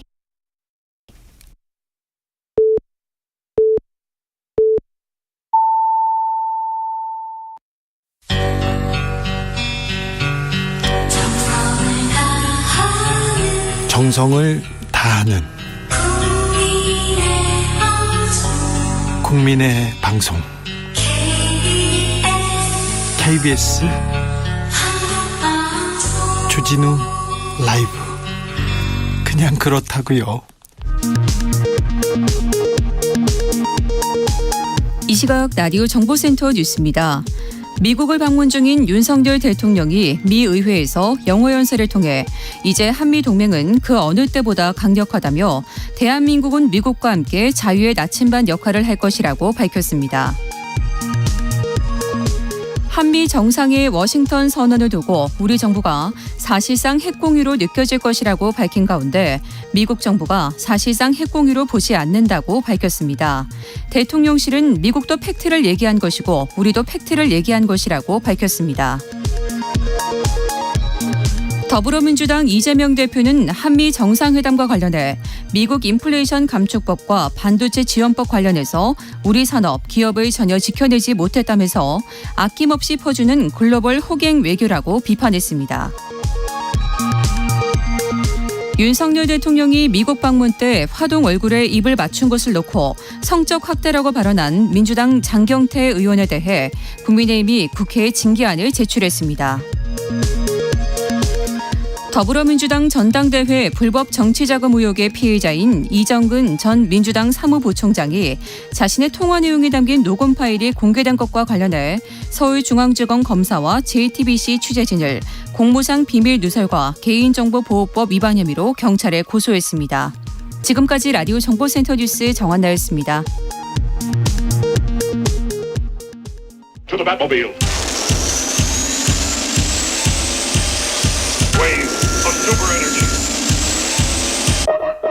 주기자의 1분. 문화일보 오늘자 머리 기사 제목입니다. 윤 대통령 영어 연설, 발음 표현력, 유머까지 한국어보다 낫다. 43분 연설에 57번, 57번 박수갈채, 이런 기사였습니다. 기사 내용 볼까요? 한국어보다 영어를 더 잘하는 것 같다. 발음, 매너, 유머까지 갖췄다. 아메리칸 영어를 자연스럽게 구사한다. 대통령께서 워싱턴 의회에서 영어 연설했습니다. 네티즌들의 화제를 모았는데요.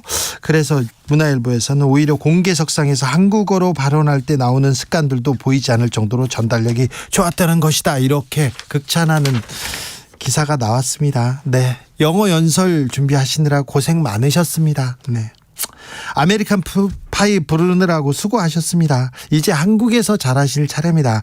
영어처럼 발음은 좀 신경 써주셨으면 합니다. 바이든과 날리면으로 얼마나 많은 사람들이 애를 태웠습니까? 얼마나 많은 사람들이 싸웠습니까? 그런데 두 단어가 아직 어디에서 비슷한지, 어떤 발음이 비슷한지 저는 아직도 이해가 안 됩니다. 그리고 박미 전 인터뷰 표현 때문에 국민들 자존심 많이 상했잖아요. 이런 부분도 좀 신경 써 주십시오. 국민들에게 설명을 좀 더 해주시고요. 표현도 좀 더 많이 해주십시오. 미국 가서 보니까 잘 웃고 유머도 넘치는 분이시더라고요. 그런데 왜 한국에서는 그렇게 성난 얼굴을 하고 계세요? 주기자 1분이었습니다.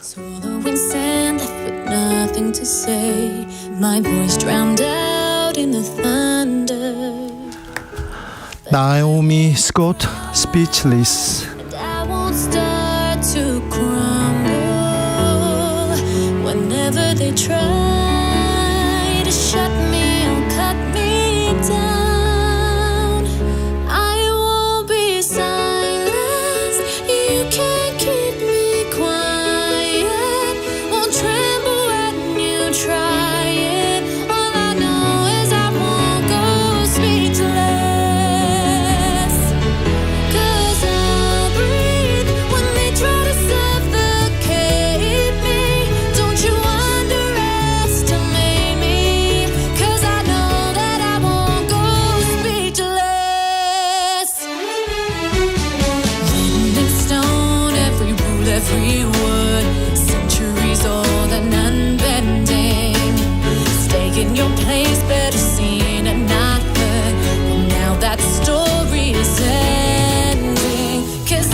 훅 인터뷰. 훅 인터뷰 이어가겠습니다. 미국이 한국의 핵 확장 억제를 강화하기 위해서 핵 공유 성과 냈다 이렇게 얘기했는데 미국에서 당장 핵 공유는 아니다 이렇게 얘기 나왔습니다.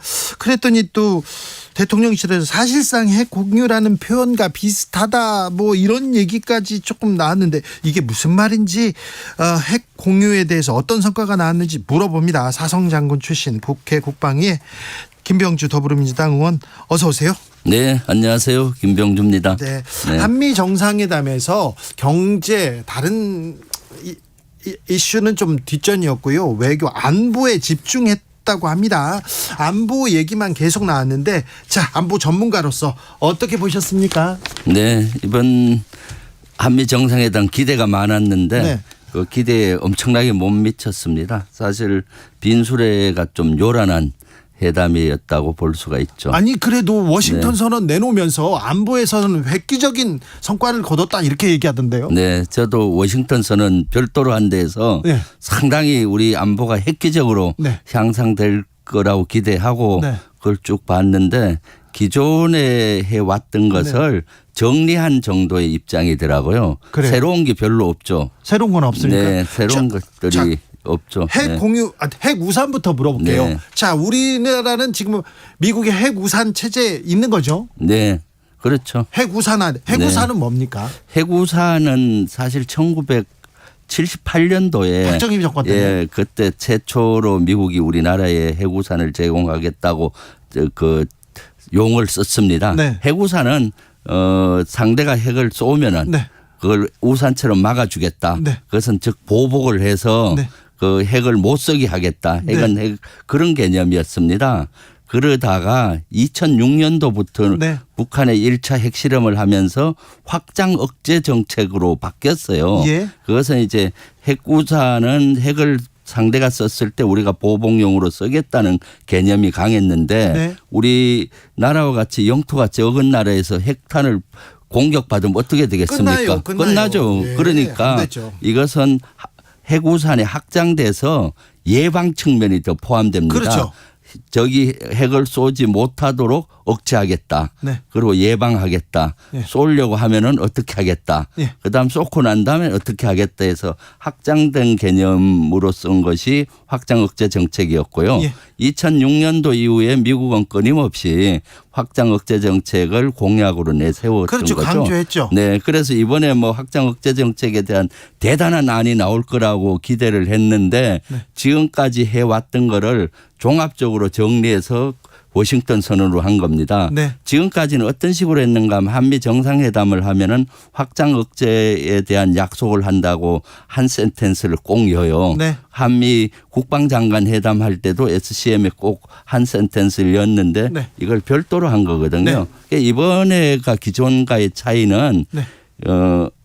그 협의체를 하나 만들겠다는 네. 것이 핵심이고 그다음에 실질적으로 하는 것도 앞으로 전략 자산들을 수시로 보내겠다. 이건 해왔던 거고요. 예. 협의체를 하겠다는 것도 지금까지 협의체가 2개나 있었어요. 예. 2+2에서 차관급 회의체가 있었고 예. 그다음에 DSG라고 해서 차관 고급 회의가 있었는데 네. 또 무슨 회의체를 만들겠다고 하는 건지 그래서 별 차이가 없이 정리된 걸로 보여지는 거죠. 자, 핵 우산은 이미 78년부터 있었고 그다음에 네. 핵 확장 억제 정책은 2006년부터 네. 있었다.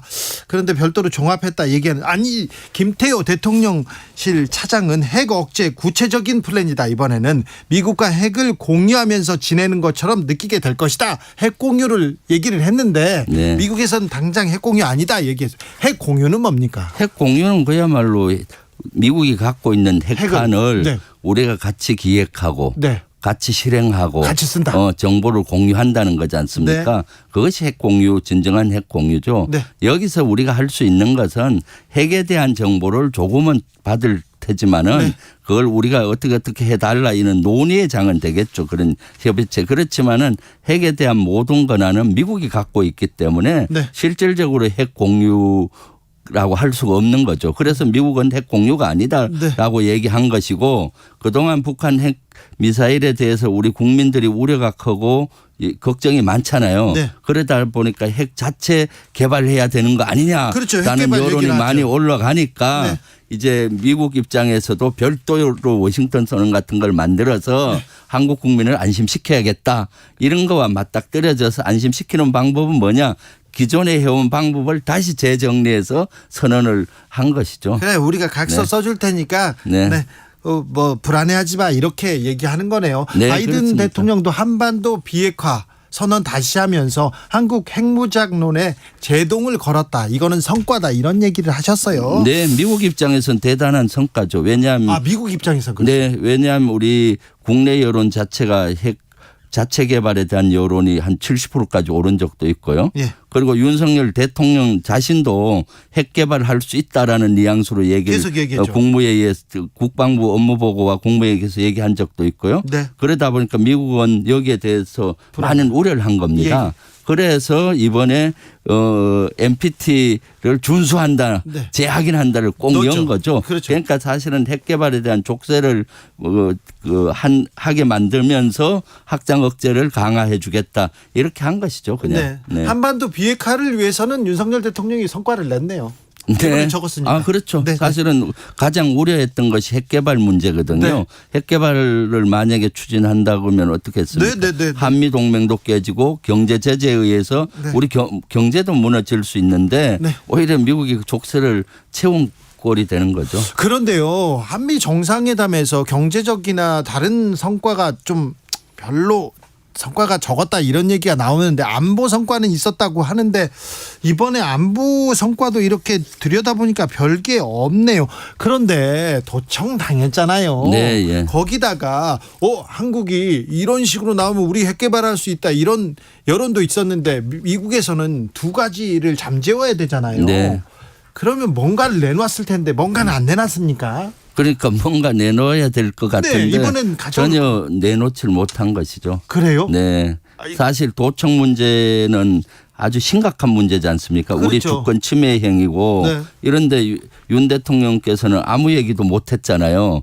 그 도청을 도청이라고도 못하고 아버지를 아버지라고 못하는 거와 같이 그렇게 한 꼴이 되다 보니까 홍길동 외교인가 봐요. 네, 예, 홍길동처럼 이렇게 돼버렸잖아요. 그리고 마치 여기에 대해서 면죄부를 준 것 같은 느낌을 하니까 미국 입장에서 많이 우려했는데 오히려 윤석열 대통령이 이렇게 나오니까 그야말로 미국 입장에선 좋았겠죠.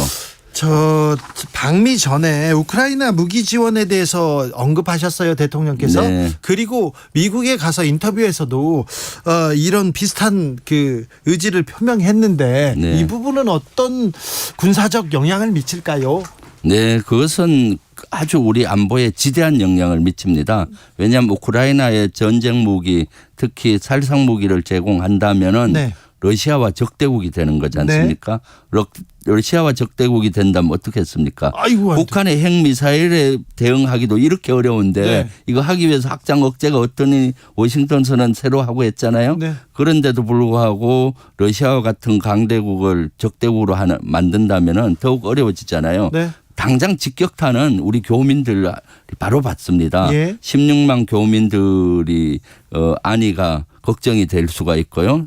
그래서 사실 교민들도 우크라이나에 살상 무기를 제공해서는 안 된다고 성명서까지 냈었고요. 네. 또 브라디보스톡에 있는 우리 총영사관에서도 안전에 유의하라라는 교민들에게 메시지를 보내고 했어요. 유의해야죠. 예, 그 다음에 이제 우리 경제가 문제죠. 거기에는 160개 기업이 나가 있습니다. 예. LG전자, 삼성전자 등 이런 기업들에게 직격탄을 맞는 것이고요. 네. 또 요건 당장 영향을 받는 거고 장기적으로는 우리 안보와 경제에 큰 영향을 받게 되죠. 대단히 악영향을 미치기 때문에 네. 우크라이나에 살상 무기를 제공하는 것은 우리 안보 경제 위기를 초래할 수가 있다라고 네. 보여집니다. 한국이 중국 견제에 동참했다. 미중 갈등 속에서 신냉전에 천병으로 한국이 나섰다. 이런 얘기가 계속 나옵니다. 아무래도 중국과의 관계가 걱정입니다. 네, 그렇습니다. 지금 사실 하지 않아도 될 말을 해서 네. 중국과 점점 거리가 멀어지고 중국에 가서는 적대적으로 이렇게 가고 있잖아요. 예. 사실 윤석열 대통령이 대만 문제에 대해서 대만 해협의 안전과 평화 정도만 얘기했으면 될 텐데 네. 여기에다가 힘에 의한 현상 변경을 하는 걸 반대한다. 네. 그러니까 중국의 하나의 중국 정책에 이걸 위배한 그런 반대하는 의견을 보낸 거죠. 네. 그러니까 중국이 발끈한 것이고요. 예. 이번 정상회담에도 그러한 내용들이 일부 포함됐지 않습니까? 네. 대만 해협의 평화와 안정 플러스 힘의 변화, 힘에 의한 변화를 반대한다라고 하니까 지금 중국이 발끈하고 있지 않습니까? 네. 이것은 중국이 용인할 수 있는 것이 아니거든요. 네. 지금까지 진보 보수 정부 할 것 없이 중국에 견지했던 거는 두 가지입니다. 하나는 중국의 하나의 중국 정책을 지지했고 네. 그다음 대만 문제에 대해서는 불간섭을 하면서 네. 언급하더라도 대만 해협의 안정과 평화 정도만 했습니다. 네. 거기에 대한 더 이상은 언급 안 했는데 지금 훨씬 더 나가다 보니까 중국까지도 지금 관계가 어려워지고 있는 거죠. 네. 그럼 바로 직격탄을 우리가 경제에서 받습니다. 네, 네. 네. 의원님은 군인 출신입니다. 네. 네. 한미 연합사령관 하셨죠? 연합사 부사령관. 부사령관이요. 네. 사령관은 당연히 미국 미국에서 장군이고요. 하셨죠. 네. 예. 그래서 미국도 잘 아시고요. 네. 자, 한반도는요. 네. 대화를 통해서 평화를 유지하는 게 맞습니까? 힘을 통해서 평화를 유지하는 게 맞습니까? 두 가지가 다 돼야 됩니다. 다 돼야 합니까? 하나는 우리의 군사력과 힘을 키우고 네. 하나는 위협을 낮추면서 평화를 만들어 가야 되겠죠. 네. 두 가지 다 해야 되는데 네. 지금 문재인 정부나 진보 정부에서는 두 가지 다 했어요. 자체 군사력도 키우면서 네. 위협을 낮추고 평화를 만들어 가는 걸 했는데 네. 현재 윤석열 정부는 유독 네. 군사력을 키우는 걸 하면서 평화를 만드는 위협을 낮추는 노력을 전혀 안 하니까 지금 강대강으로 계속 치달리고 있잖아요. 그래서 한반도에 지금 전쟁의 위기가 시시각각으로 오고 있는 겁니다. 군인 출신이 보기에도 군내 그러니까 힘은 키워야 되지만 그래도 긴장을 낮추기 위해서 계속 대화하고 타협하고 네. 계속 이야기를 해야 됩니까? 네, 당연하죠. 안보에는 두 가지입니다. 하나는 힘을 키우고 한편으로는 평화를 만들고 위협을 낮추는 노력이죠. 위협을 같이 올라가면 우리가 힘을 키우더라도 어떻습니까? 더 어려워지잖아요. 그러니까 두 가지 다를 해야 되는 겁니다. 네. 이번에 사실 한미 정상회담에서도 확장 억제 이렇게 해서 힘을 키우는 노력도 하지만은 한편으로는 북한을 어떻게 비핵화시키고 평화체제를 만들 것인가에 논의를 해야 되는 겁니다. 그렇죠. 거기에 통큰 결단을 해야 되는 건데 이건 하지 않고 이쪽만 하다 보니까 한반도가 점점 긴장 국면으로 가고 전쟁의 먹구름이 끼어오고 있고 여기에 또 주변 중국이나 러시아 여건까지 더 악화시키니까 한반도가 안보 위기로 치달고 있는 거죠. 아, 네. 맞아요. 생각해 보면 한미 정상회담에서 북한 대화로 나와라. 니네들이 핵을 포기하면 뭘 주겠다 이런 얘기가 조금 나왔었는데 이런 대화 평화 얘기조차도 안 나왔네요. 네. 2017년도 문재인 정부 1차 년도가 이와 비슷했습니다. 네. 북한의 핵 개발과 미사일을 고도화시키면서 전쟁이 막 긴장도가 올라갔고 미국은 전쟁까지 불사하면서 북한을 비핵화시키겠다 했거든요. 네. 그때 문재인 전 대통령께서는 전쟁은 안 된다 하고 미국을 설득시키고 그래서 북한을 설득시켜가면서 평화를 만들어 갔잖아요. 그래서 어저께 같은 어제가 4월 27일 판문점 선언도 이끌어내고 9.19 군사합의로 해서 평화가 일상화되는 걸 냈었는데 안타깝게도 하노이 노딜이 되면서 그것이 다시 후퇴한 것이죠.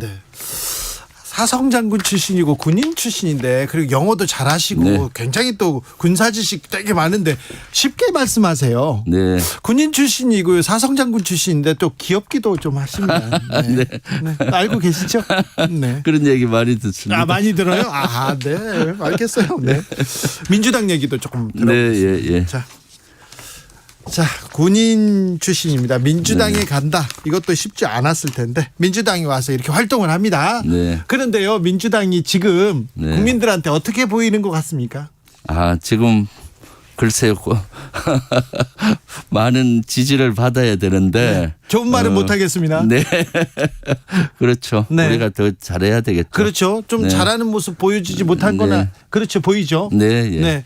아, 그리고요. 뭐 대안을 제시하거나 그리고 비판해야죠. 정권 잘못하면 제일 앞에서 비판해야 되는데 너무 막 비판하다가 조금 사소한 거 말도 안 되는 거 막 비판하고 있으면 국민들이 좀 아유 뭐하니 이렇게 생각하기도 합니다. 네. 그렇습니다. 컨트롤에서 제가 지금 얘기했듯이 안보 이런 컨트롤에서 얘기해야 되는데 너무 지엽적인 걸로 비판하다 보면은 실수도 하고 또 산으로 가는 경향이 있죠. 산으로 많이 갔어요 민주당이. 자, 오늘 박광원 의원이 친낙계입니다. 친이명계고 이 낙연계입니다. 친낙계 이 박광원 의원이 원내대표에 선출됐습니다. 의원님 예상하셨습니까? 다른 의원님들 뭐라고 하던가요? 네, 사실 저는 두 분이 나중에 최종 결선에서 다시 투표할 줄 알았는데 거의 모든 사람이 결선까지는 갈 거라고 생각했어요. 이번에 아예 처음부터 50% 이상 지지를 받고 됐습니다. 그런데 이제 제가 박광원 의원하고 많은 얘기를 나눠봤을 때 사실 이재명 대표와 잘 합을 해서 가겠다고 계속 우리 의원들을 설득시키고 했습니다. 사실 의원들 입장에서 가장 불안했던 거는 원내대표가 당대표하고 각을 세우면서 분열된 모습을 보이는 것을 가장 우려했거든요. 그런데 박광원 대표 자체가 대단히 온건하고 성품이 또 나름 이렇게 포용력이 있습니다. 그래서 이재명 대표님하고 잘 이렇게 궁합을 맞추어서 갈 것 같아서 아마 우리 의원들께서 50% 이상 지지를 한 것 같습니다. 그렇습니까? 네. 민영배 의원은 저기 탈당했을 때 꼼수 탈당이다 이렇게 얘기 들었거든요. 그리고 또 올 때도 꼼수 복당이다 이런 얘기 들었는데 이 부분은 어떻게 보십니까? 네. 저는 뭐 그 꼼수 뭐 이런 거보다 민영배 의원님은 대단히 주관이 강하시고 예. 정의로운 분입니다. 네. 그때도 그분의 의사에 의해서 그 사법개혁을 꼭 해야 된다는 절박함 속에서 그분이 선택한 것이고 네. 지금 다시 우리 복당을 한 거는 그분이 그동안 기여를 많이 했습니다. 예를 들면 이번에 의원들 농성 86일간 하면서 50억 클럽 이라든가 김건희 특검 이런 걸 관철을 시키고 있지 않습니까? 네. 그런데도 제일 앞장선 게 민영배 의원입니다. 네. 그런 공을 인정받아서 이번에 다시 복당됐기 때문에 꼼수 복당 이런 건 아닙니다. 아, 그렇습니까? 네, 예. 네. 국민들 시선은 곱지 않습니다. 네. 뭐가 그렇게 급한데 왜 지금 이렇게 했냐 이런 얘기도 하는데 돈봉투 사건은 어떻게 해결하고 가야 된다고 보십니까? 네, 그런 지점은 사실은 그런 의혹 자체가 나오는 것 자체가 전 잘못됐다고 봅니다. 네. 이 분야에서는 당이 엄정한 잣대를 가지고 봐야 되겠죠. 그렇습니까? 네. 엄정한 잣대로 잘하고 있는 것 같습니까? 지금은 뭐 사실이 확인된 게 하나도 없다 보니까 네. 당에서 일단 이재명 대표께서 사과하시고 한데 네. 앞으로 당의 지성을 잘 모아서 네. 잘 개혁해 가면서 하리라고 전 생각합니다. 군에 있을 때예요. 네. 있을 때하고 지금 정치 여의도 네. 정치 국회의원 하시고 할 때하고 뭐가 제일 다릅니까? 같은 것은 네. 애국심을 바탕으로 네. 국가 국민들 바라보고 하는 건 같고요. 자, 국회의원들이 애국심이 깊습니까? 아유, 많습니다. 왜 모르죠, 국민들은? 그러니까요. 네. 사실은 우리 모이면은 늘 국가 국민 걱정하고 예. 지역 걱정하고 합니다. 그래요? 그런데 이제 정치인이 되니까 예. 뭘 하든지 네. 비판하고 비난하는 부류의 그 분들이 많아요. 예. 그것을 참고 견디기가 처음에는 어려웠는데 네. 지금은 이제 많이 괜찮습니까? 네. 그런 걸 면역력이 생겨서 네. 지금은 어떤 일 바른 일을 하더라도 또 비난과 비판이 있으면 그걸 또 읽고 또 수용할 건 하고 네. 이렇게 변해서 이제 정치인으로서 네. 변모했습니다. 알겠습니다. 아, 내가 잘못한 거 아닌데 왜 나한테 뭐라고 그래? 그런 좀 네. 그런 비난, 근거 없는 비난은 견디기 힘들었죠. 네. 악플 그런 것도. 악플도 어렵고 특히 아는 사람들로부터 비난을 받았을 때 아, 그래요? 억울하게 참 밤잠이 안 올 때가 많았습니다. 장군도 그건 아픕니까? 아프죠. 그래요? 네, 예. 네. 예. 악플은 아파요? 아프죠. 특히 아는 분들로부터 하는 것은. 네. 예를 들면 제가 한미일 훈련에 대해서 네. 적절점을 유지해야 된다. 예. 동해에 자위함대가 와서 하는 건 안 맞다. 왜냐하면 일본이 독도 영유권을 주장하고 그렇죠. 영토적인 야심을 있는데 한미일 훈련은 어느 정도는 공감한다. 그렇지만 적절점을 유지해야지 강화해서는 안 된다고 한번 비판한 적이 있었어요. 네. 그랬더니 예비역 장성 예비역 분들이 들고 일어나서 아는 특히 사람들이. 한미연합사 부사령관 예비역 모임이 있는데 거기에서 뭐 제명을 시키겠다느니 뭐 이런 얘기가 들리고 출두하라 뭐 이렇게 했을 때 가슴이 아프더라고요. 속상했어요? 네, 예. 아니 그런데요. 우길기를 단 일본 군함이 독도에서 훈련하는 거 한미일 군사 공조 얘기하고 일본과의 군사 공조는 이거는 이게 맞는 건가? 우리의 이익은 아닌 것 같다 이런 생각 계속 듭니다. 네, 그렇습니다. 일본 뿐만 아니라 일본과 중국 주변국들은 이중적인 구조를 가지고 있어요. 네. 안보적으로는 미래 위협이면서 네. 경제나 문화교류는 활성화하는 국가잖아요. 네. 그러니까 잘 지내야 되는 국가입니다. 그렇죠. 특히 일본은 독도 영유권을 주장하고 독도에 대한 영토적인 야심이 있기 때문에 미래 위협으로 다가올 수 있기 때문에 네. 그걸 경계하고 적절점을 유지해야 되는 겁니다. 네. 그래서 한일 훈련이나 한미일 훈련은 적절점 정보 공유 정도 하는 그 이상으로 가서는 안 된다는 게 저의 지론이죠. 알겠습니다. 네. 그 얘기 계속 해주셔야 됩니다. 네, 예, 네. 예, 예. 김병주 더불어민주당 의원이었습니다. 말씀 잘 들었습니다. 네, 감사합니다. 정치 피로, 사건 사고로 인한 피로, 고달픈 일상에서 오는 피로.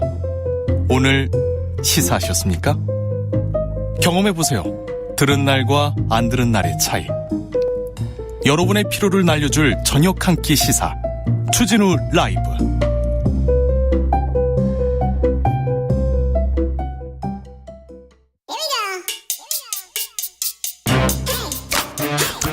뉴스를 향한 진지한 고민, 기자들의 수다. 라이브 기자실을 찾은 오늘의 기자는 미디어오늘 정철훈 기자입니다. 어서 오세요. 안녕하세요. 자, 오늘은 어떤 이야기 해볼까요? 아무래도 한미 정상회담 계속 관심이 많은데요. 그렇죠. 지금 언론 보도도 좀 엇갈리고 있습니다. 한쪽에서는 네. 강철 동맹을 확인했다. 네. 역사적인 회담이었다라고 평가를 하는데 또 다른 쪽에서는 이제 실리가 없었다. 네. 그렇게 좀 상반된 평가가 나오고 있습니다. 근데 뭐 아무래도 저는 그 어떤 기사가 나오는지를 좀 중점적으로 봤는데 네. 좀 적지 않은 언론이 조금 이게 정말 중요한 건가, 기사 가치가 있는 건가 싶은 기사들을 좀 많이 내고 났어요, 있는 것 같습니다. 이번에도. 예. 예. 특히 이제 윤석열 대통령의 그 아메리칸 파이 열창 네. 관련해서 상당한 관심을 좀 보이고 있다, 언론이. 네. 오늘자 조선일보 5면 보면 제목이 이렇습니다. 바이든도 내빈도 놀랐다. 윤의 아메리칸 파이 열창에 기립박수, 이런 기사가 있었고요. 네. 내빈들이 뭐 환호성을 지르고 뭐 기립박수 보냈고, 바이든 대통령도 당신이 노래를 잘하는지 몰랐다, 이런 말을 했다고 하죠. 네, 잘하네, 잘했어, 오, 브라보 이렇게 얘기하죠. 아우, 노래 못하는지 몰랐다 이렇게 얘기하지는 않겠죠. 그리고 분위기도 좋았어요. 네. 그리고 아메리칸 파이 이 노래를 이렇게 바이든 대통령을 위해서나 특별한 의미를 가지고 준비했다면 굉장히 노력한 모습이기도 하죠. 그런데 아무튼 이 노래에 대한 기사 엄청 많이 나왔습니다. 예. 네. 다른 그 외교 안보 기사보다 더 많이 나왔다는데도 또 조금 이게 예. 더 많이 다룰 내용인가 이런 생각도 들어요. 예, 오늘자 중앙일보 보면요. 네. 이 IRA 인플레이션 감축법이죠. 요거랑 반도체법 긴밀 협의를 계속하겠다. 이 공동선언에 원론적 언급만 담겼다. 이런 기사가 있었는데 그런 기사는 거의 안 보이던데요. 이 기사는 이제 사면 하단에 좀 작게 그렇죠. 배치가 됐는데 조금 나와요, 조금. 예, 근데 윤 대통령 강철 동맹 위하여 건배사 노래도 열창 기립박수. 요 기사는 이제 6면 상단에 배치가 됐습니다. 사진도 크게 나오고요. 예, 그리고 이제 바이든 대통령이 윤 대통령에게 이 맥클린의 친필 사인이 담긴 통기타를 선물했다, 이런 정보도 담겨 있었는데, 네. 그리고 뭐 기사가 굉장히 많았습니다. 헤럴드 경제 보면 윤 가창력에 주목한 세계, 이런 제목의 기사도 있었고요. 네, 가창력에. 파이낸셜 뉴스 기사 제목 보면 역대급 국빈, 미국 뒤집어 놓은 윤의 아메리칸 파이, 뭐 이런 기사. 그러니까 뭐 노래를 잘 부르셨던 것 같아요, 제가 봤을 때도. 네. 근데 이런 기사들이 좀 불필요하게 좀 지나치게 많이 나온다는 네. 느낌. 윤석열 대통령은 노래를 잘 부르는 편입니다. 자주 부르는 편이기도 하고요. 일단 성량이 커요. 이렇게 성대통이 커가지고요. 노래를 잘 부르는 것 같습니다. 가곡도 즐겨 부르는 것 같은데 아무튼 이번에 노래가 화제가 됐습니다. 그런데요, 저는요, 윤석열 대통령한테 해야 될 질문이 꼭 있었어요. 그리고 바이든 대통령한테 우리 기자가 해야 될 질문이 꼭 있었습니다. 근데 그 질문이 나오지 않았던 게 조금 많이 걸렸습니다. 이 얘기 좀 짚어주세요. 예, 현지에서 26일이었죠. 한미 공동 기자회견도 역시 관심을 모았었는데 네. 이날 어떤 질문이 나오느냐도 굉장히 주목이 됐었죠. 예.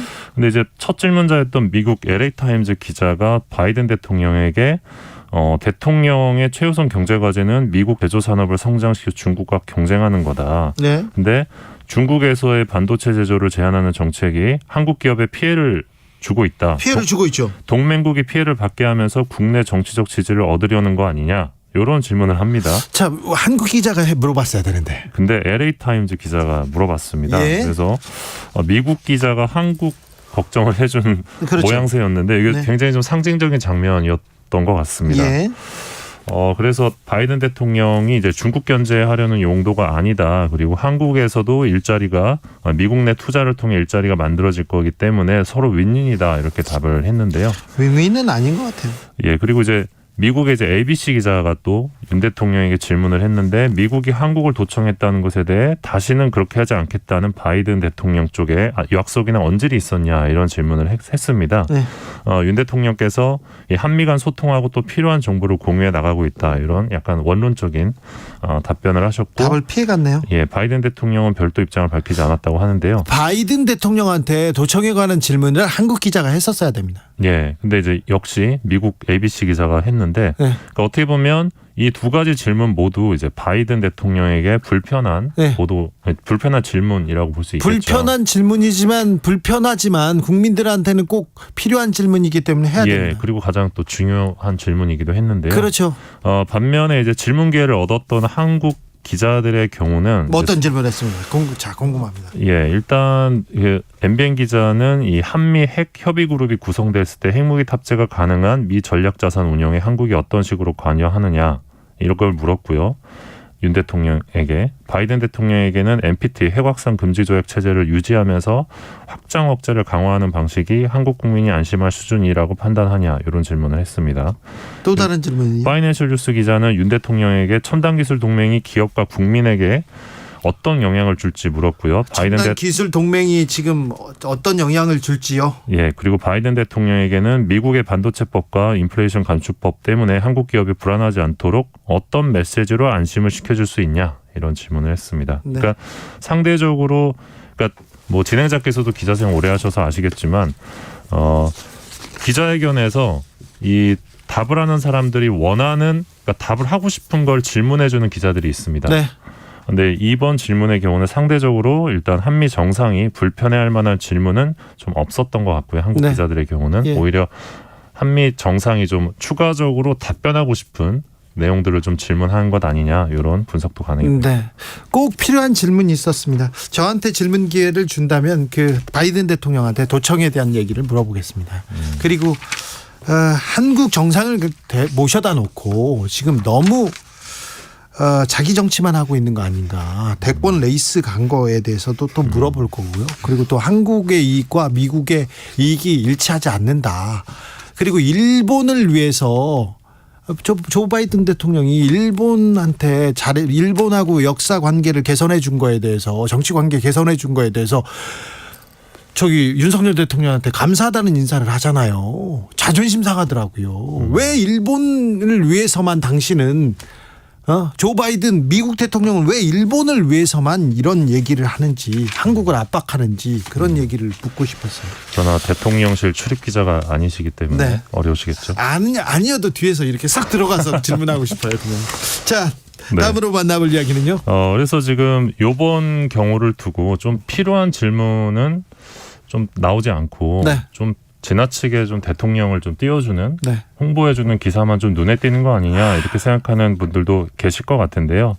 사실 윤 대통령과 관련된 뭐 소위 윤비어천가 좀 반복되고 있는 모습이기도 합니다. 이번에 방미 직전부터 조금 많이 나오네요. 4월 21일이었는데요. 이 헤럴드 경제 기사 제목입니다. 방미 앞둔 윤, 열공 모두.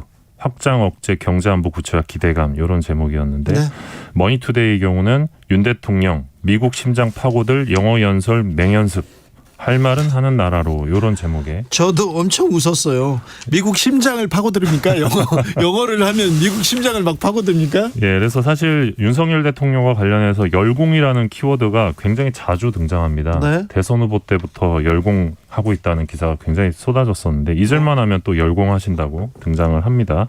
채널A 4월 22일자 메인 뉴스 보면 윤 대통령이 이제 외신과 한국 말로 인터뷰하는 도중에 통역사의 영어 문장을 듣고 그 단어 말고 이 단어가 더 적합하다 이렇게 대통령께서 정정하곤 했다 하면서 영어 실력을 또 띄워주기도 했고요. 자, 이 정도 이 기사들 보면요, 박근혜 전 대통령이 순방할 때 거의 비슷한 기사가 나왔어요. 제가 보기에는 찾아보세요. 소름 끼치게 비슷합니다. 그리고 이제 같은 날에 또 뉴스원 기사인데요. 윤석열 대통령 관저 불은 새벽에 꺼진다. 이런 기사도 있었고요. 그러니까 굉장히 좀 열심히 일하고 계신다는 거죠. 이번에. 그리고 4월 25일에는 또 이제 김건희 여사 관련된 보도도 있었는데 가방 기사, 패션 기사 왜 안 빠지나 했는데 이번에는 많이 줄었다 생각했는데 그래도 많아요. 그래도 있었습니다. 김건희 여사 박미길에 든 가방은 38만 원짜리 국산 비건 브랜드 이런 제목의 기사였는데 어떤 영부인의 서민적인 모습을 강조하는 보도였고요. 데일리한 4월 26일자 기사 제목을 보면 이게 나라다. 윤 대통령 국익 챙기러 가는 길에 국민 구했다. 이런 기사도 있었습니다. 수단에서 탈출한 교민들이 이제 서울공항에 도착한 일이 있었는데 윤 대통령께서 공군 1호기에 탑승한 상황에서도 구출 작전을 진두지휘했다. 알겠어요. 뭐 이게 나라다. 지금까지 나라가 아니었다 이런 얘기를 하시고 싶은 것 같은데 네. 이건 좀 너무하네요. 그 전에도 알겠어요. 또 다른 기사는요? 뭐 4월 18일에는 이제 젊은 오빠 변신, 윤 네. 대통령 헤어스타일 바꿨다. 디지털 타임즈 기사였는데요. 뭐라고 합니까? 뭐 검찰총장 시절을 떠올리게 하는 이 깐머 스타일로 돌아간 듯한 모습이다. 이런 기사도 나왔었는데. 깐머요? 예. 앞머리를 이마 위로 올린 헤어스타일이라고 합니다. 그러니까 뭐 이렇게 헤어스타일이나 혹은 뭐 영어 연설 잘했다 이런 기사 뭐 쓸 수 있다고 생각하는데요. 네. 다른 중요한 문제들도 좀 많은데 그 문제도 좀 관심을 가져주면서 좀 냉정하게 보도할 필요도 있지 않나. 그리고 4월에 제가 봤던 기사 중에 가장 기억 남는 기사가 하나 있는데 4월 1일자 기사였거든요. 네. 윤 돌직구시고 선동열 닮아 화제. 이게 TV조선 기사였는데 네. 요 기사가 이제 지금은 제목이 바뀌었습니다. 야구의 진심 윤 선동열 닮은 시구 표정 화제 뭐 이런 기사였는데 윤 대통령께서 프로야구 정규 시즌 개막전 시구에 나섰었는데 그때 윤 대통령이 스트라이크 존에 걸치는 공을 던져 관중들의 호응을 얻었다. 네. 윤 대통령은 이날 시구전 연습 투구를 20여 개 했다. 이런 보도를 했습니다. 뭐 스트라이크 존에 걸쳤다, 네. 돌직구였다, 투심 페스트볼이었다 그렇게 분석하는 기사들도 많았어요. 예. 한참을 이렇게 분석하더라고요. 언제부터 참 시구자의 구질을 가지고 구종은 대통령감 이렇게 얘기하고 싶은 것 같더라고요. 그래서 이게 약간 좀 전두환 시절이 떠오른다 이런 댓글도 볼 수 있었는데 사실 이제 윤 대통령이 선동열을 닮았다 이렇게 스포츠 선수와 대통령을 비교하는 그런 보도가 과거에도 있었습니다. 레전드이죠, 레전드. 예, TV조선이 2014년에 한 시사 프로그램에서 이 최고는 서로 닮는다 네. 이런 주제로 이 박근혜 전 대통령과 김연아 선수를 비교했습니다. 이날 방송에서는 이 두 사람이 영화 겨울왕국의 주인공 엘사와 닮았다 이런 평가를 하기도 했습니다. 네. 여기까지 하겠습니다. 네. 기자들의 수다 지금까지 미디어오늘 정철훈 기자와 함께했습니다. 감사합니다. 고맙습니다. 교통정보센터 다녀오겠습니다. 정현정 씨. 네, 금요일 퇴근 정체가 계속되고 있습니다. 곳곳으로 사고도 있어서 감속 운전 필요하겠는데요. 먼저 경부고속도로 서울 방향으로 외관 부근에서는 고장난 승용차 서 있고요. 비룡 분기점에서도 역시 고장나 있습니다. 안성 분기점에서 동탄 분기점까지는 17km가량 밀리고요. 경부 동탄 터널에서 죽전 휴게소까지 14km가량 막히고 있습니다. 반대 부산 쪽입니다. 한남에서 양재까지와 서울 요금소에서 수원까지 밀리고요. 안성 휴게소에서는 작업이 시작됐습니다. 서해안고속도로 서울 방향은 서평택 분기점에서 화성휴게소까지 12km가량 천천히 갑니다. 반대 목포 쪽은 안산 분기점에서 순산터널까지 막히고요. 매송 부근에서는 고장난 화물차가 서 있어서 주의가 필요하겠습니다. 한편 서울 시내 상황은 여전히 혼잡합니다. 강변북로 구리 쪽으로 원효대교에서 한강대교 사이 2차로에서는 추돌 사고를 처리하고 있고요. 미리 다른 차로로 변경해서 운행하셔야겠습니다. 올림픽대로 공항 쪽은 한남대교에서 반포대교까지 밀리고 있습니다. KBS 교통정보센터에서 정현정입니다.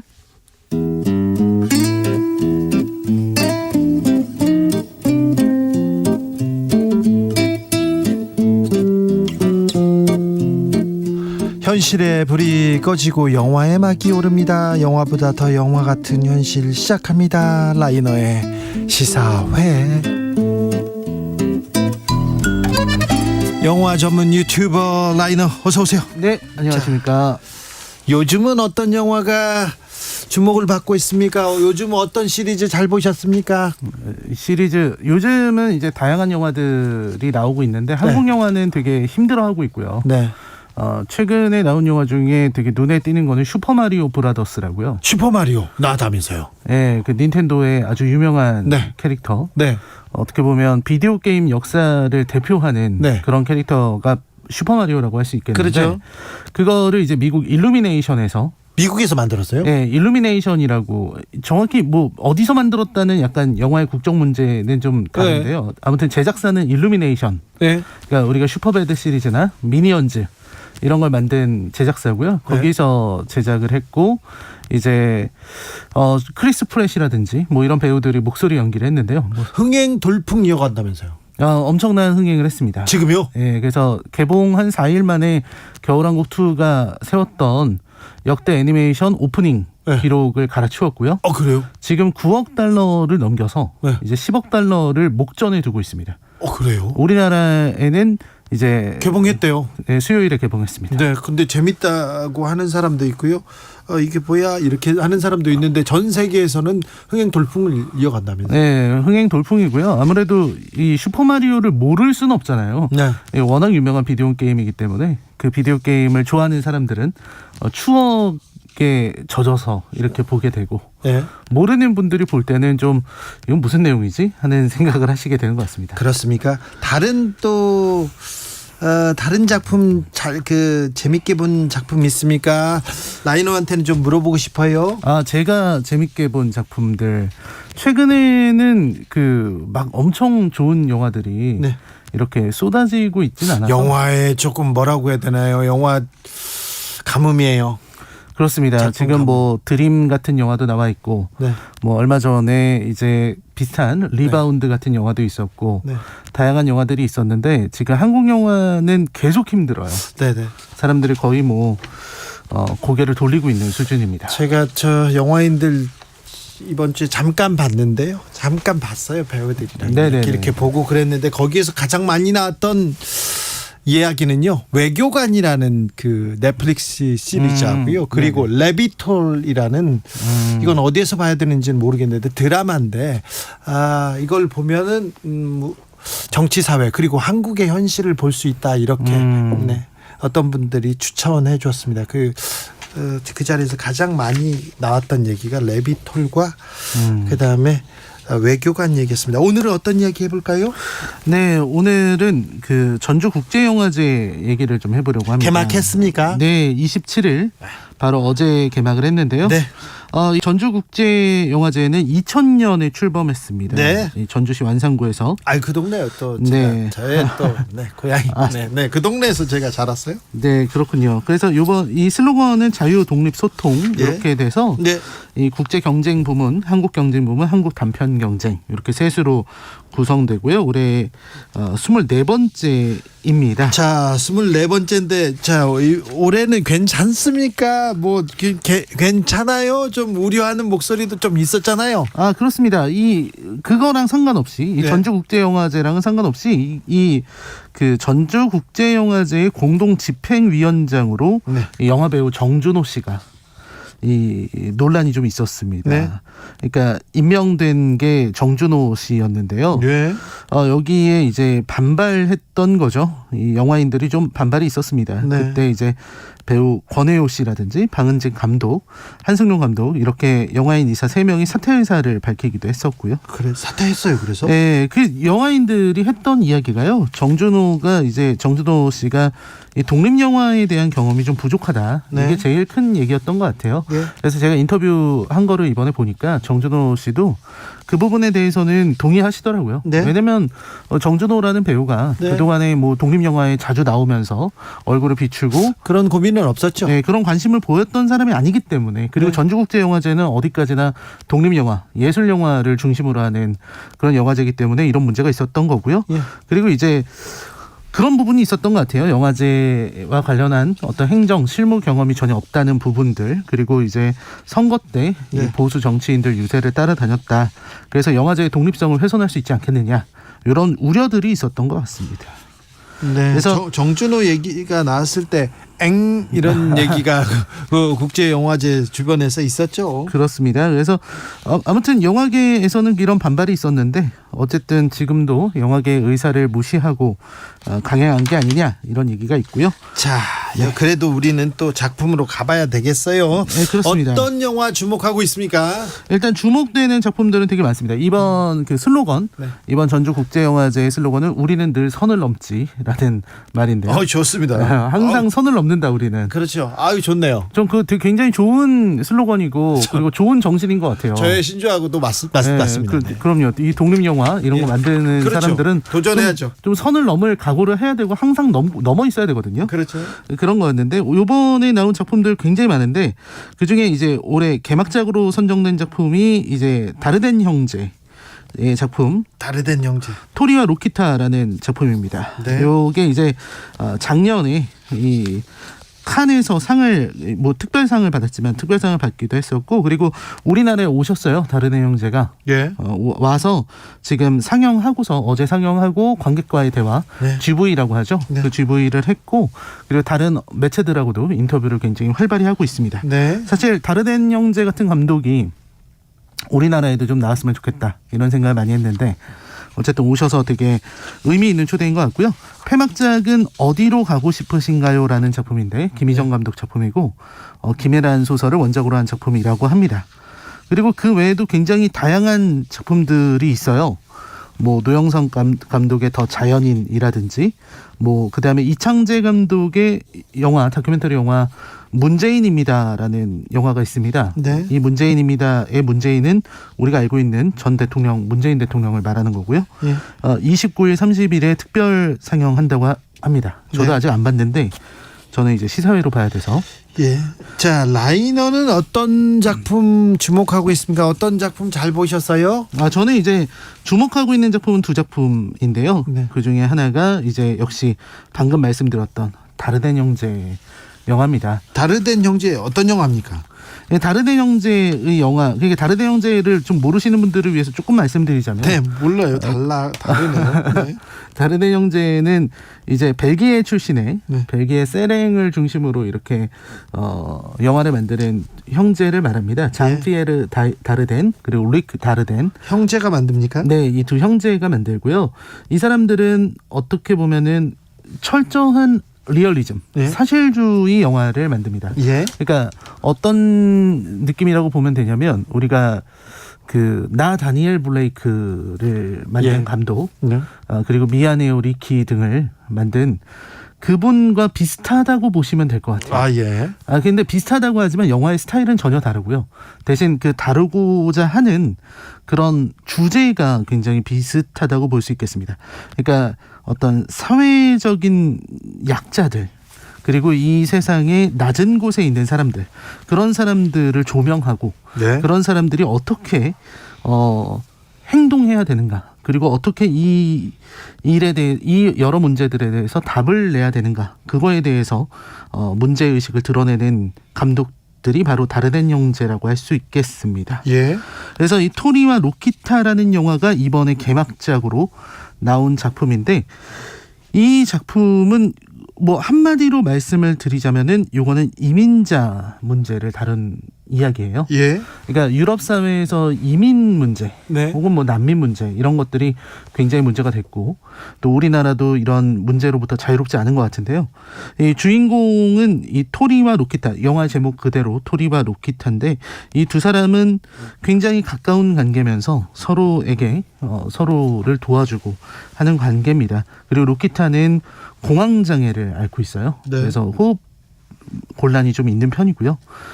그리고 토리는 어려서 굉장히 어리기 때문에 돈을 많이 벌지 못하고 그런 사람들이 이제 열심히 로키타는 그 경제적인 문제를 해결하기 위해서 노력을 하는 거죠. 그래서 이들이 이제 그 불행 속에서 뭔가 자신들의 삶을 찾아 나가려고 하는 그런 이야기를 그린 작품입니다. 그래서 결국은 이 그 미립국 브로커에게 당하기도 하고 뭐 여러 일들이 있는 그런 내용입니다. 그래서 결국 마지막에는 이 굉장히 이 이야기 자체는 이제 마약 판매상과 관련해서 이런 이 어떤 이민자들이 얼마나 심각한 상황에 처하게 되는가 하는 이야기를 그린 작품이라 이걸 보고 있으면 다르덴 형제가 어떤 이야기를 그리려고 하는지 이런 것들을 볼 수 있습니다. 네. 어떤 탐욕에 대한 그리고 이민자가 처해 있는 현실에 대한 그런 이야기라고 볼 수 있겠습니다. 우울하고 막 슬프고 막 그런가요? 보통 다르덴 형제 이야기 영화들은요 이렇게 즐겁게 뭐 혹은 기쁘게 볼 수 있는 작품은 아니에요. 현실에 그냥 민낯 그냥 보여줍니까? 네, 그 어려운 것들을 좀 힘들 수 있습니다. 네, 항상 힘들어? 마음이 좀 힘들 수 있죠. 네. 나 다니엘 블레이크 같은 영화도 다르덴 형제 작품은 아니고 켄 로치 영화지만 네. 힘들 수 있잖아요. 네. 그래서 마음이 힘들거나 혹은 아플 수 있지만 그 현실을 드러내는 거에 의미가 있는 것 같아요. 아니 근데 영화를 보면서 자꾸 괴롭고 힘들고 아플 수 있지만 요새는 그런 영화 잘 안 보려고 그러잖아요. 그렇죠. 네, 그죠. 요즘은 그 제가 지난번에 다양한 영화들 얘기할 때 말씀을 많이 드렸었는데 피하려고 하는 것 같아요. 네. 요즘은 그냥 영화를 이런 어떤 현실을 드러내는 수단이나 혹은 어떤 우리가 보지 못한 시선을 전해주는 이런 다르대 형제 영화 같은 걸 보려고 하지 않고 그냥 가서 스트레스를 해소하고 그냥 즐거움을 얻는 어떤 쾌락을 얻는 그런 도구로서만 영화를 바라보는 것 같아요. 네. 그래서 제가 서두에 슈퍼마리오 브라더스 이야기를 했는데 네. 그런 영화들에 대해서는 굉장히 관대하게 그럼 오락 영화에 대해서는 되게 가깝게 다가가려고 하면서 네. 또 한편으로는 이런 문제의식이 있는 영화들에 대해서는 좀 그렇죠. 정말 영화를 좋아하는 사람들만 이렇게 보는 것 같습니다. 네. 정지윤님께서 라이너 시사회 시간 기다렸습니다. 재미있는 영화 속에 빠져 잠시라도 답답한 뉴스에서 벗어날 수 있는 시간 좋아요 이렇게 얘기하는데 그렇죠. 근데요 영화 평론가들은 영화제를 어떻게 즐깁니까? 라이너 또 영화제 갑니까? 아니 저 같은 경우도 이번 전주국제영화제는 가지 않았지만 네. 뭐 다른 영화제 부산국제영화제라든지 다른 영화제들은 가기도 하고 네. 혹은 뭐 거기서 일을 하기도 하고 네. 뭐 여러 가지 일이 있어서 참여할 때가 있는데요. 네. 근데 이제 영화를 정말 좋아하는 다른 어떤 영화 팬들처럼 네. 저는 이제 예매를 하지 않아도 뭐 볼 수 볼 있죠. 수 있겠지만 네. 어쨌든 그래서 영화를 보는 재미로 네. 가는 것도 있고요. 그러니까 하루에 막 5편 이렇게 4편 예매해놓고 가서 이렇게 보는 재미 중간에 먹는 재미 그런 거 있더라고요. 그렇죠. 그런 재미예요. 왜냐하면 그 영화제에 나오는 영화들 이런 작품들은 네. 개봉이 안 될 수도 있습니다. 네. 그러니까 뭐 전주국제영화제에서 소개가 됐다고 해서 200 몇 편의 영화가 전부 다 개봉되는 거 아니기 때문에 네. 여기서 놓치면은 영영 못 볼 수도 있어요. 네. 하지만 이게 또 나한테 인생작이 될 수도 있고. 그렇죠. 더 큰 더 큰 감동을 줄 수도 있잖아요. 그렇습니다. 그리고 이제 사실 영화제는 이 영화인들에겐 진짜 축제죠. 네. 영화인들은 가가지고 네. 주로 이제 사람 만나려고 가는 거거든요. 그러니까요. 끝나면 어디 다 모여 네, 있잖아요. 다 모여서 이제 술 마시고 여기 네. 가서 마시고 또 저쪽으로 불려가서 마시고 뭐 네. 이런 것 때문에 많이들 가는데 영화인들은 또 이렇게 또 한 작품 오잖아요. 그럼 보고 잘 봤다고 하고 앞에서는 다 칭찬해주고 고생했다고 막 응원해주고 그런 또 문화가 있어요. 뒤에선 욕하는 사람도 많이 있지만 근데 또 굉장히 뭐라고 존중받을 만한 영화인들의 문화인 것 같습니다. 그렇습니다. 뭐 뒤에서야 뭐 누구든 네. 욕을 할 수 있는 것 같고요. 네, 네, 네. 하지만 겉에서는 앞에서는 항상 잘했다고 응원하고. 전주영화제는 언제까지 합니까? 이번 주에 시작했다고요? 네, 27일에 시작했습니다. 네, 자 4월에서 5월 넘어가는 봄에 전주 먹을 것도 많고요, 볼 것도 엄청 많아요. 네, 아무튼 네 주말에 훌륭한 좋은 계획이 될 것 같습니다. 전주영화제에서 즐기는 거 그리고 이 작품도 그렇고요. 보면 좋습니까? 조금 괴롭고 힘들지라도 좋다고요? 네, 좋은 작품입니다. 네, 이 작품 제가 잘 볼게요. 또 다른 작품 하나만 꼽아주세요. 요거는 제가 보지 못한 작품인데요. 네. 이 삼사라라는 영화가 있다고 합니다. 삼사라? 네, 그래서 이 지금 전주국제영화제 여기 관계자들이 모두 한 입으로 뽑고 있는. 좋은 영화다. 모든 사람들이 입을 모아서 뽑고 있는 작품이 삼사라라는 영화인데요. 네. 굉장히 불교적인 영화인 것 같아요. 네. 삼사라라는 말이 윤회를 뜻한다고 하거든요. 불교적인 영화라고요? 철학적인 영화라고요? 네, 이거 봐야 그래서 되겠네. 이게 어떤 영화일지 저도 굉장히 궁금합니다. 알겠습니다. 삼사라 그리고 다르덴 형제 영화 함께 봤습니다. 시사회 오늘은 전주국제영화제 이야기 나눠봤습니다. 라이너 오늘도 감사했습니다. 네, 감사합니다. 잘 보겠습니다. 네. 봄의 주말입니다. 영화제 가시는 분들, 영화 보러 가시는 분들, 그리고 또 나들이 하시는 분들 즐거우라고 저희가 함께 하자고 주말을 위한 찬가 준비했습니다. 콜드플레이의 힘 For the Weekend 들으면서 저는 여기서 인사드리겠습니다. 저는 내일 오후 5시 5분에 주진우 라이브 스페셜로 돌아옵니다. 좋은 주말 되십시오. 행복하고요.